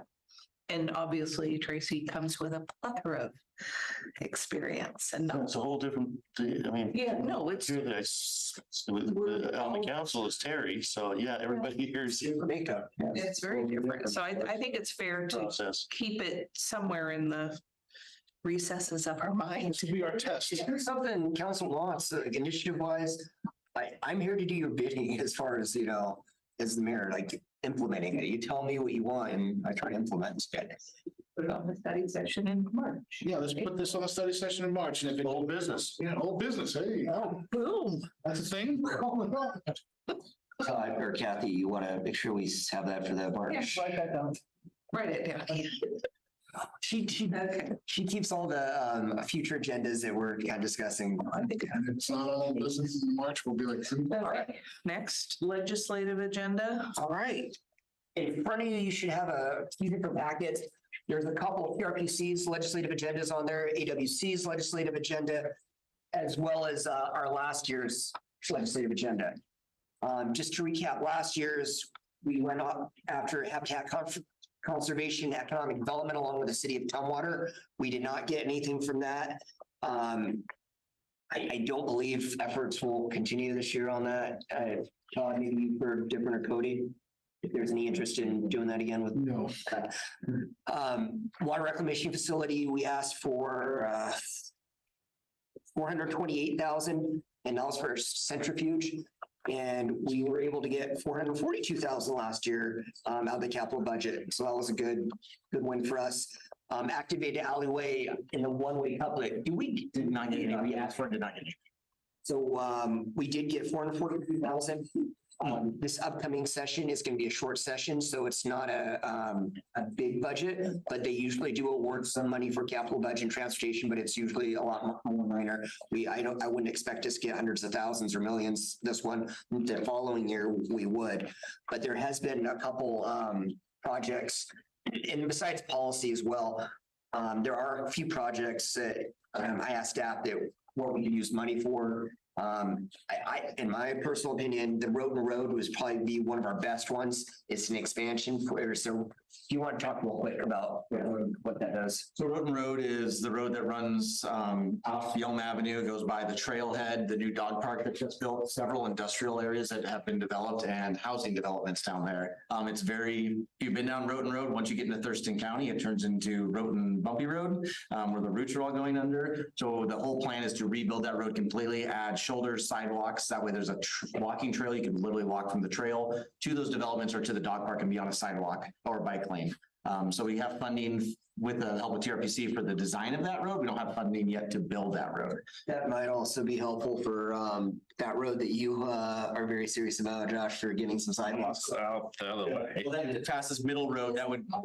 I know, this is your road, I know that. I mean, the connectivity though, it'd be easier to add some sidewalks to that, but. And it does connect to the bypass. So that road would connect. The whole idea was to build it before the bypass got built. So we'd have a connector, but it'll probably be in time with the bypass. Is Thurston County gonna pitch in on that? We already got TIB funding, which is transportation improvement funding with the help of Thurston County TRPC mostly. Thurston County is going to give us the road. Thanks. So yeah, we do have a lot from that, but there's still a big need. It's 2.2 million or somewhere around there. For just, yeah, funding the actual build of the road. Yeah, so this would be, I think it would be a good project. We might be able to get some money this year, but I like to leave it up for 2 years. So this way we familiarize our legislators and those on the capital budget committee with the project and then talk about it during the interim. And the next year we make the big ask for either $1 million or 500,000 or whatever we think we can get from them. So is that you guys that do the big asks for the legislatures? Yeah, so in the past, we had a lobbyist. We haven't had a lobbyist for about, I want to say 5 years now. We still budget. We used to budget for it each year. It was about $30,000. I do that for free just as my duties as mayor. I help that. And This is what I'm trying to clarify, because I don't think a lot of people understand that a lot of this money and grants are coming from work that you guys have been doing. And it's not just me, it's the team too. Todd, Cody, the rest of the staff that goes up for it, TRPC, and they're helping advocacy for it as well. And of course, Parks too, that helps out with that. These are grants that are not taxpayer money, right? But it's taxpayer money, but it's not local taxpayer. Local taxpayer money. Sure. So it's taxpayer money. It's taxpayer money. That you're going to go request for, but it's not local. But if we're not going to get it, someone else is, and we might as well, in my opinion, get as much as that as we can. So you guys have been Seattle's getting it. knocking on the door, asking, here's what we're doing. We would like some sidewalks where Josh lives. Yeah. We have to. And one of our biggest partners is Andrew Barkis, our state legislator here. He's been a huge advocate for a lot of our projects. Lastly, the other project that we did get, which was huge, was the governor in his budget took out the Yelm Loop. He wanted to extend that past 2030. We were able to get that back in to hopefully into next year. But yeah, so that was a huge accomplishment as well for us legislatively. But with that said, is there other, and then there's policy ideas too. I'm more just a funding type of guy. That's what I think is the most important for cities. But if there's policy ideas, one, and not just for city of Yelm, but general city stuff that would help out cities in Washington State, feel free to make those suggestions in here in the AWC legislative packet. They have a lot of those, but there's something that y'all want. And other projects, you think something's better? Yeah. Stand up for a while. In reference to the funding, Road and Road sounds like a great one, but also could we get just the initial ask to go through to help pay for a study and the concept for a southern loop that is not a 510, 507 one, but is one that is for our people to help get into the master plan community area as well as other areas to help. Yeah, I think that conversation should be started. I don't know if we were ready for a plan yet. Cody, do you think we would be if we? Not for the next legislature, but there's definitely. Warm them up for next year. 100%. Yeah, good idea. The southern loop, we really need to start getting that in their mind. In particular, if we're about to add 7,000 more houses. Yeah. Yeah, other ways to get around this town, not just fixing, fixing what we already have is super important, but other ways to get through. The other big ones that we just got, and he's smiling, we're smiling because we just got this defined last year, was the 3 roundabouts. The biggest one being in McKenna. They're funded, they're gonna get built, so it's like. McKenna one? I'm sorry? You got the McKenna one? Yes, it's funded. All right. Yeah, McKenna, the Yelm one, the big one that we are starting on at 5 Corners is in Vail. Is it Vail or Bald? Yeah, Bald Hills. Yeah, county, those county. Oh, Jerry first, yeah. What about the Mill Road turn lane? Mill Road turn lane. I don't know if we have a project ready for that one yet. I would link that with the actual build out of that property when we decide what we want to do. We just have it part of that build out to add that turn lane. So that project, though, is a good opportunity when council decides what to do something in the future. Was Roten the only one he had, or he had others? Oh, that was the biggest one. Sorry, that was the biggest. You got sidetracked. There are other ones, and this from Brad, who was who works with all of these projects for City of Yelm. Bald Hills from 5 Corners city limits for flooding issues. That's the that's something, very worthy of it. It's been on the list for years and years, but Tracy knows it's always been on the bottom. We haven't really had any funding or any really movement on that. If that's something council wants to prioritize, though, we can absolutely have that conversation. The downtown couplets that we had on there, in the activity alleyway, we have it budgeted, but it's still 6.4 million or so. Yeah, so the alleyway and this we're paying out of our own funds, but we have some extra that we could match for some kind of budget for the rest of the couplets in the 4th Street to Mosman connector. So it's not a big problem. And those are the major projects that were recommended staff. I'm curious, I gotta ask, what happened with the Mosman project? I noticed we got it done that way, but we kind of died here, and I thought that we originally, you said through the 4th, the original discussions, we were pushing that thing at least through to Clark Road, which will alleviate a whole lot of traffic, or at least for a small portion of the main road through town here. I'm curious what happened to that. You did Tracy's dog scare you off. Yeah, I did. Go by the house. No, so the project was fun. We got obviously the funding for that initial section. The next section hasn't been funded yet. The next section would be Mosman to 4th, which would connect 4th Street, would turn into a one-way, and Mosman would connect. And then the Mosman would continue on the next section to Clark Road. Right, but the original section, if memory serves, was the alignment of the intersection out here, which covered the first section here up to 2nd Street. Correct, up to 2nd Street right here, yes. Yeah, and then then the second phase was from there over to, in front of the golf course there, that all that they did. And then phase 3 is what's completed over here. I'm curious when you're slated for phase 4, which is what I assume is the next section of the existing road that we have. And that's as soon as we have funding to get it. It's not in our STIP though, is it? It is in our, yes, it is in our STIP. The Mosman cut through is in our STIP. Yeah, so it's whenever we have money to do it. The alleyways was part of that 4th Street connecting to Mosman to continue Mosman all the way through. We just don't have money to do it yet, so. It just seems like one of those, I understand with the bypass project, there's a lot of moving parts there and a lot of different things that impact the decisions that are being made on that. But it seems like with something like this, a project as far as here in Yelm, it would be kind of low hanging fruit of something that we can complete and say, look, we've completed this, rather than we've completed this to 3 phases. We have one more phase to complete the existing road, to complete the actual project. It seems like that would be, it's almost, and I hate to admit it, how I do projects. I got all kinds of projects that are, and with a little bit of time, I can finish them up, but I'm too busy doing other things. Are you asking because you live there? No, that's not, that is definitely a factor that I do live there, but it just seems like it's, being that I do live there, I see what we're faced with right now. It's a lot like, and I hate to bring it up, but it's like the guardrail over there on 103rd. There's definitely stop signs everywhere there, but nobody seems to look at them through that section. And I think once we've improved that, just like, as my attitude with everything, if you make people uncomfortable doing things like that by providing a new road that creates a situation where it's kind of a sense of needing to stop there, like we've done with these other intersections along the new roads that we've developed. So I think it would help us out in a lot of areas as far as traffic flow and traffic control. And that's it. That's all I got to say about that. And I apologize. It wasn't anywhere on the agenda, and I appreciate you giving me the time to get that. No, that's part of what we're talking about, priorities. Others?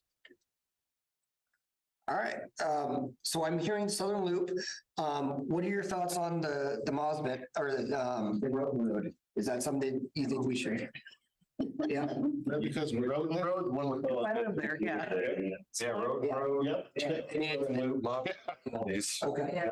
All right, we'll try to get actual funding for the Mosman.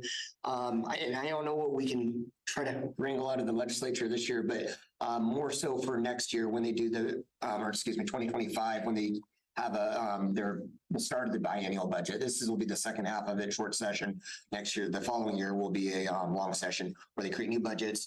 And maybe we can absolutely get maybe some planning money for the Southern Loop and some big money for our road. And then for policy, as came up when we were getting the briefing about the affordable housing, can we look at having them start working on the policy of future road infrastructure, transport for that area? It'd be really nice if they would, on the state side, say, yes, we recognize certain things, and just a policy of relooking at how the roads are to accommodate this great population growth that we're going to have. They are not even looking at that at this time. It's something that they need to start looking at, because if that red flag is being thrown out by multiple jurisdictions, then the state needs to start looking at that, and particularly to their roads and how they're planning to accommodate those things, in particular the rural areas. Because the rural areas, 2-lane roads, and also say, as you know, we've put 7,000 people here, what's going to happen with 510 and 507?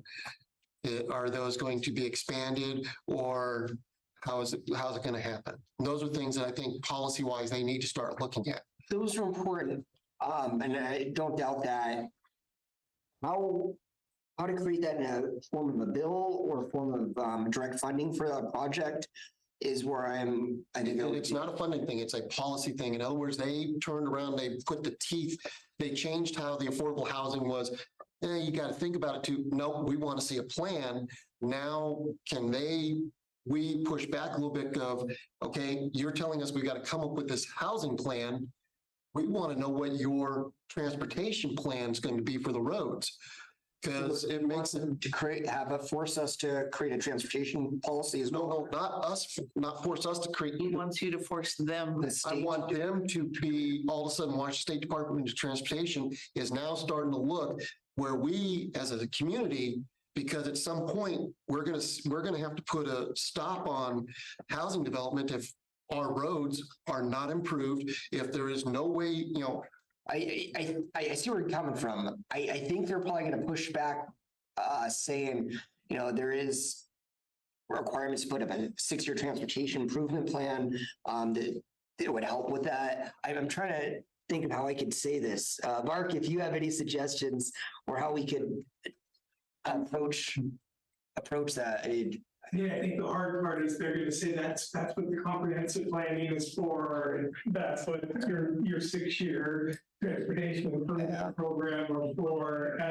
They're great at putting it back. Yeah. But we don't control 507 and 510. Oh, for state facilities, for sure. Right, that's all I'm asking for, is that they all of a sudden have to come up with their plans of these rural roads that connect these communities that they're about to dump thousands of more houses onto. We can absolutely have those conversations like with Rep Marcus and all that. I don't think for like the city, like we're not going to testify for this and committees like create something to push. I just don't know how. I'm struggling to think how we could approach about like. Yeah, I think with Rep Marcus, we can have some laws, and happy to invite you with these so you can share that. But as far as ask them to drive out here some night. Yeah. Well, as I say, it's just, no, I know. I'm just asking policy wise that they turn to Washington State Department of Transportation, say, hey, your roads, what are your plans? You're telling cities that communities that they have to plan for affordable housing. What are your plans for the roads that you control, that you're responsible for? Not I-5, which is a federal highway, not I-90, but 507, 510 for Thurston County. You go to Pierce County, it becomes a variety of other roads. And just, you know, that is something I think of, you know, even if you bring it just to the regional and the regional reaches out to all the other regionals and says, we're happy to start putting together a plan for housing, but we need to know when you don't put houses down and then go, oh, hey, we've got such a clog of cars. Can we get roads built? Does the state not have that? Like you said, I think they're going to come up with saying, you know, look at your comprehensive plans that you already create for your local communities, your local jurisdictions.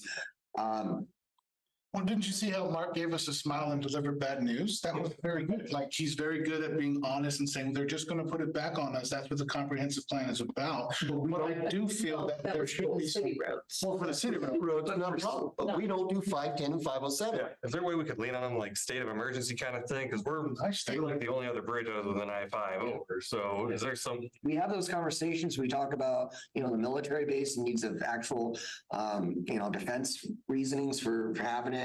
But ultimately it is up to the legislature to fund these. And no, we can't just say, do this, and they're gonna do it. Read about real nasty letter, you're making this place unsafe. Yeah, that'll really entice them to give us more money. But I mean, it's a tricky, it's not always easy being a professional beggar for money, you know. Well, you can go in there, if you, and I mean, I think you'd agree that you're not gonna go in there and tell them what they're gonna do. You can go in there and ask them very nicely and figure out a way to get them to understand why we need this. And that's gonna work a hell of a lot better than going in and saying, hey, what are you gonna do? Yeah. They're gonna go, we're gonna go ahead and let you figure it out. That's what we're gonna do. Let me try to think here. Well, think about it. Yeah. Think it over. Yeah, if you want to email something more concise, like a policy plan that we could go after, maybe we'll discuss at our next council meeting as well, which next week, either in my report or yours, discuss that further. Hard yeses that I got was that Southern Loop for the future, planning for the future, and that Roten Road. I think I would say limiting it to those two was good. If you want to add that or a different policy, you know, we could probably do that. But other than that, I'm not a fan of having a bunch of different things on that. But As I said, that was just a policy one that to get them all of a sudden realizing that, you know, hey, we've got housing. So can we expect some funding from you guys to help us with our accommodating these roads rather than what are you gonna do? I think. It's not, I'm not saying, what are you gonna do about it? I'm saying, hey, can we know what are your plans for the state? For the state of 510, 507, so that when we are sitting down, as I said, if they all of a sudden go, well, 507, we're gonna go ahead and make it into a 4-lane by this year. Well, that lets us know that, okay, we don't want to have brand new development that all of a sudden they come through and go eminent domain, it's gone. I think they will push back a little bit saying, well, we are doing these roundabouts. We are putting the bypass in. The other, you know, if you want to talk about the Southern Loop and all that, I think that would also help with that too. But those are part of like our comprehensive planning. That's part of our long-term plans that are STIP that some of those projects are in. I honestly think we are moving towards that goal. We are with those roundabouts. It's going to really move traffic and change the dynamic here in Yelm for moving traffic. It's not going to be like how we growing up here, you know, all the traffic. It's going to change. I truly believe that. And but yeah, but I see what you're saying. Like they're basically an unfunded mandate, which the state does from time to time. Trying to force us to ride the taxpayer funded buses. In that direction. Yeah. As I say, I'm not saying, what are you going to do? I want them to start realizing that, okay, we're gonna do what you asked of us. But we want to know what your plan is. What are your plans? Because again, you also, you know, if we sit there with our urban growth plan and everything, we all of a sudden with zoning and we put things in a certain place, and then 5 years later, after the brand new development, all, you know, houses are put together, and then the state comes along and goes, eminent domain, we're increasing this here, so you need to knock this down. Well, we just lost what? And now we're going to have citizens, residents, and business owners, people pissed at us because we didn't have an idea what was going on. Sounds like we need a general government committee. Can we move on? Well, we can. No, I think what you're saying is very valid. I just heard this. I mean, it's not just speaking for us. Yeah, I mean, I think I've got the general idea of what you all want. And we'll confirm though at the next council meeting next week. Okay, so moving on to council committee. All right, you should have a little sheet here that has all the different committees that we have. If you would like to indicate which, you know, your top 3, maybe on the external committees, your top 5, because there's, you know, a decent amount there. I think there's 10 or 11. Yeah, we will start doing, adding those. The next meeting, I'll announce it. But I've already spoken with a lot of you individually, informally, what your preferences are. This formalized a little bit more, makes it easier for me to just write down all the assignments at once. Between internal and external. internal or is just what we have here in Yelm? And, you know, Yep. I don't see TPB on here. Brian is the current member on that one, but we just right on the very bottom, Transportation Policy Board, TBB.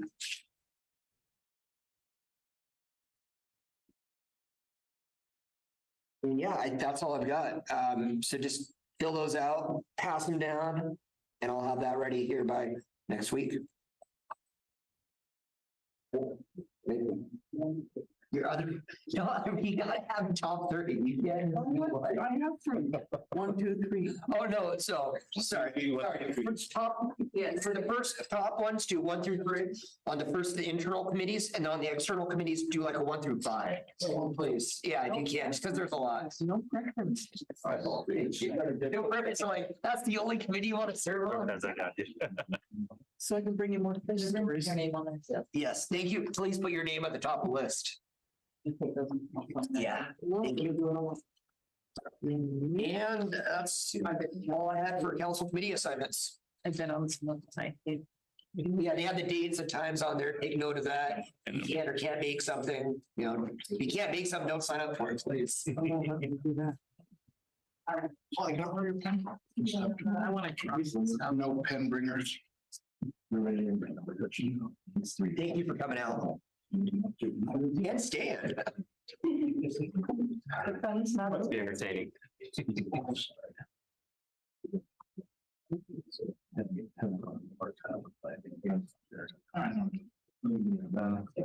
can only do things in the morning, so. I can only do morning or late evening. I can't do any of the others. yeah. Good, huh? Good, right, Steve? That was good, yeah? All right. Not done yet. That's it for me. Oh, mayor's report. Mayor's report. I think we got all the big stuff. Trying to think. Todd, is there anything you want me to hit on? No, tomorrow we have our employee appreciation. Hope everyone can attend that if you can. It's noon. 11:30. 11:30. What do we serve it?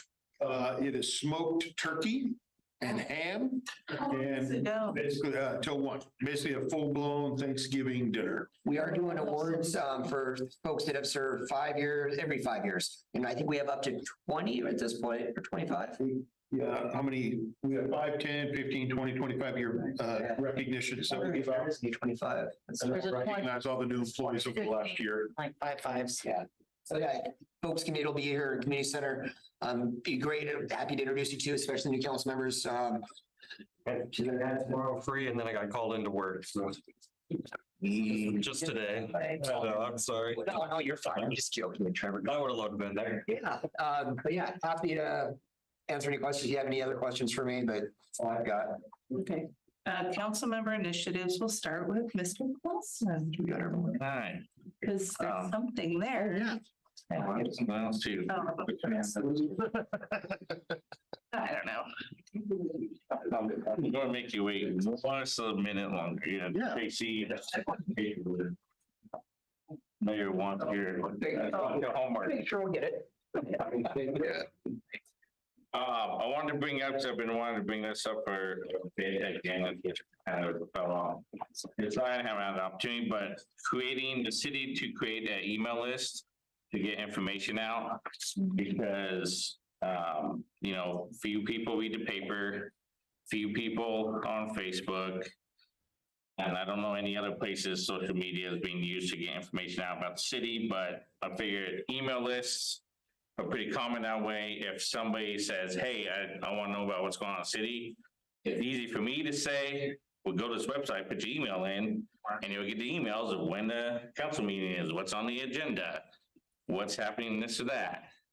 Yeah. And all the other information that the city, would want to put out that people can just volunteer, to like, so that way, they have less of an excuse to say, I don't know about that. I didn't know about that.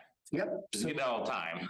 So we've discussed the management team. Kathy, Well, our website currently has the capability, so you can go on there and people can sign up to get an email alert. And I did it myself. So every time I upload the agenda or the packets to the website, I get an additional email alert. So people can, and you can select, there's quite a few areas that you can select. You can select planning commission.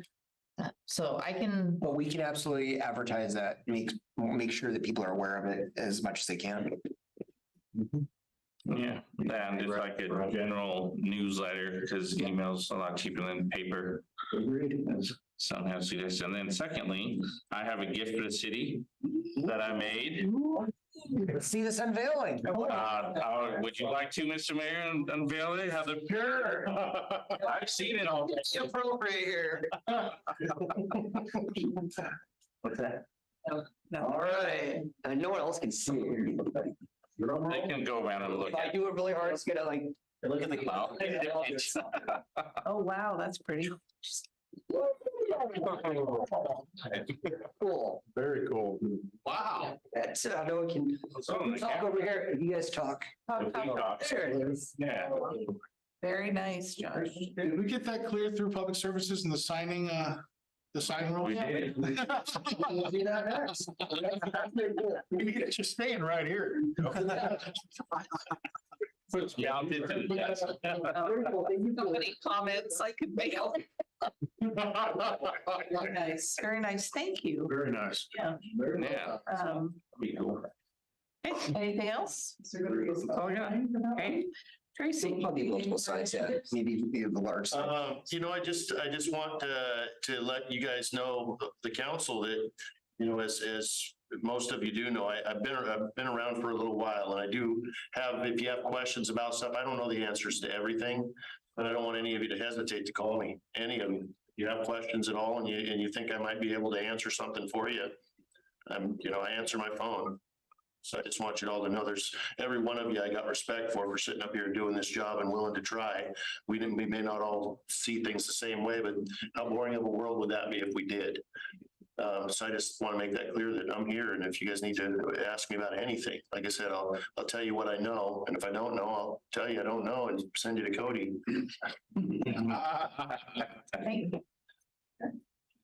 No, I just want to say, I think study sessions are made for this purpose, to have discussion, talk early through things and topics. So I just appreciate everybody's time. I know we stayed late, but it's important. So that way we work things through. I just appreciate you guys as well. So. I do have a question. Last year about this time, we talked about having a lighted parade this year. What happened to that? Yeah, well, It's not just the city of Yelm that does it. There's a lot of partners. We could just do a separate. No, we talked about doing it in Yelm. We talked about bringing the Christmas parade back, which did. I'm just curious. So the chamber runs the Christmas parade. I understand.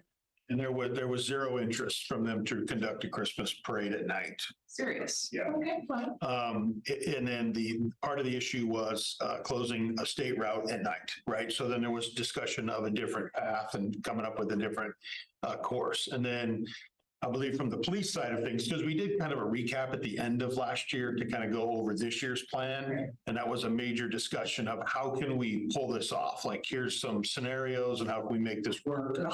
There is, and I don't even know I should probably talk about it if we can't do it. Lynn's probably watching me right now saying, don't do it. But there might be a possibility still of not a parade, but maybe Santa coming around, lighted trucks. Yeah, I was just curious. I was kind of disappointed. So that's fine. That's fair.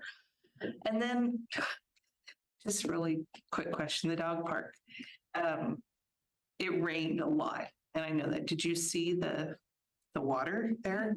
So have they not put in drainage yet? Swells are not built yet to the piping of those swells, yes. Oh, yeah, it's a mud. Kind of scary. I thought that's. It won't be that. I didn't think so. Yeah. But I just. Yeah. Yeah, there's a bunch of swells they'll have in. All right, that was it. That's all I got. Mr. Dennis. Sorry, just kind of, you brought up a good point though about the rain. There are some areas in town that are flooding. We're hearing it. You're hearing it, I'm sure too. there are some that are inside the city limits that we are working on for solutions, long-term solutions, short-term solutions. There are some areas that aren't us though. And the big part is like by the Boys and Girls Club, how bad that's flooding. And, you know, Cody and I were talking about that earlier, and that was built long, like decades ago, that road. They didn't put drainage. There's no draining right there. And so we're on WSDOT to do something. It's a big project for them to come out and put, you know, now take that out and drain it and, or put, for drainage, all that. So we're still working on that one, but I just want folks to know that we are working on it. Bad code. What's that? Was that bad code from the 90s or how long was it? Yeah, 20s. 20s? Yeah. Not a crown of road. 20s, but yeah, They just printed the road like that. And they're like, that's good. Why we revised our code. Down by Waltz, is that also? Clark Road, that's a combination. So it is runoff from the state highway and it goes onto our road, makes our road not function correctly. Yeah. Another part we have to work with them on. Is there anything you can do about 507 Tap House? I'm working with the owner of that tap house. I showed him where his stuff goes. It's just undersized and he needs to figure out how to clean it out. So I will provide guidance to that person who's a piece of mindset. Okay. All right, thank you for all that, Brian. Just want to say that it's great to have the new council working. Appreciate the conversations we had this evening. And most of all, hopefully everybody has a wonderful holiday season. I know we're going to lose our city administrator for a couple of weeks because he said, screw you, I'm going to the beginning of the river, the atmospheric river, not at the end. So enjoy it, Steve. Well, I just want to thank everybody for being so welcoming. Having a good time so far and forward to the road project. So let's wait. You all seem nice so far. It's a good time to be on council and mayor right now. We're so fortunate. We have a lot of cool projects going on. We're going to solve a lot of problems, I feel like, in terms of traffic. But yeah, sorry. But yeah, I'm excited to bug those two. That's I'm going to be thrilled. Too much, man. That's not going to fit in. Gary, I had an idea that I brainstormed all by myself. I don't think we've talked about it, but I just wanted to throw it out along with the EIC Center. How about if we incorporated our library, the museum, and maybe on the main level, a brand new city hall? Because you guys have talked about wanting more space, and we could design what we wanted in a brand new building. And then if people and kids were come to the library, they might be more involved in their local government. And we could create it. It's a number of years down the road. So that was my idea. You will hear from the YMCA next week about incorporating the library, museum, and that. But if council doesn't want to do that, that's all absolutely. With that is that the library and the museum are city paid things. So we are essentially paying for the YMCA.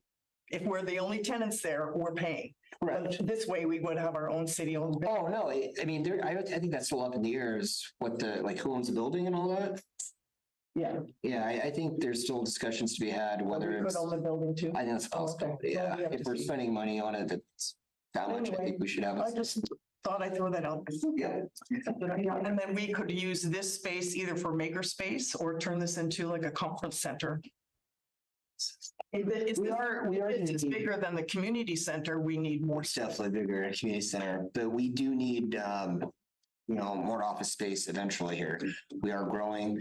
I don't think we're gonna need it like next couple of years. But by the time it's getting there. Yeah. It'd be way into the future. No, I think a new city hall is absolutely something that the council should think about and consider. Big impressive thing, limestone, the whole bit. Yeah, we will be discussing that here. Maybe next year, I want to say, and then next year, middle of next year. Vote in the dome. It really will depend on the whole YMCA discussion. Yeah, that's fair. Yeah. After that, then we can dive into that for sure. We got a lot of good ideas on that though, Terry. Yeah, and I think next week we're going to hear from the Y what's going on. And some of you might have seen that, some of the models they have. We'll be presenting that paths forward, which will likely be a voted bond putting it out to the people to vote on it and, see if they want to increase property taxes to. And we're gonna get all the information ahead of time on his presentation with all the facts and figures. Probably not, but I'll ask if we can get that presentation in advance and then, yeah. So we can study it. Yeah. Okay. Yeah, absolutely. Yeah, that's all. It might be in the packet. Kathy, if you got anything from. I have seen a preliminary, an ask sheet basically, or not an ask sheet, but just tells you a little bit more about the project and the need for it. I don't know as far as numbers, I don't think it's gonna be like, this is exactly how much it costs, because part of that will become in design and what the council and the community decide, ultimately what they want. Which I'm getting ahead of myself, but it will include, feedback from the house. Open houses, where the community give direct feedback of exactly what they want and all that. And any paperwork is available on the website for people to look up. It will be, absolutely. Any information that they're sending us will be made public. Okay, great. Yeah. Anything else? No, I'm done. All right. All right. Shakalaka. All right. Didn't bang the gavel. What? They didn't bang the gavel. Oh, that's a.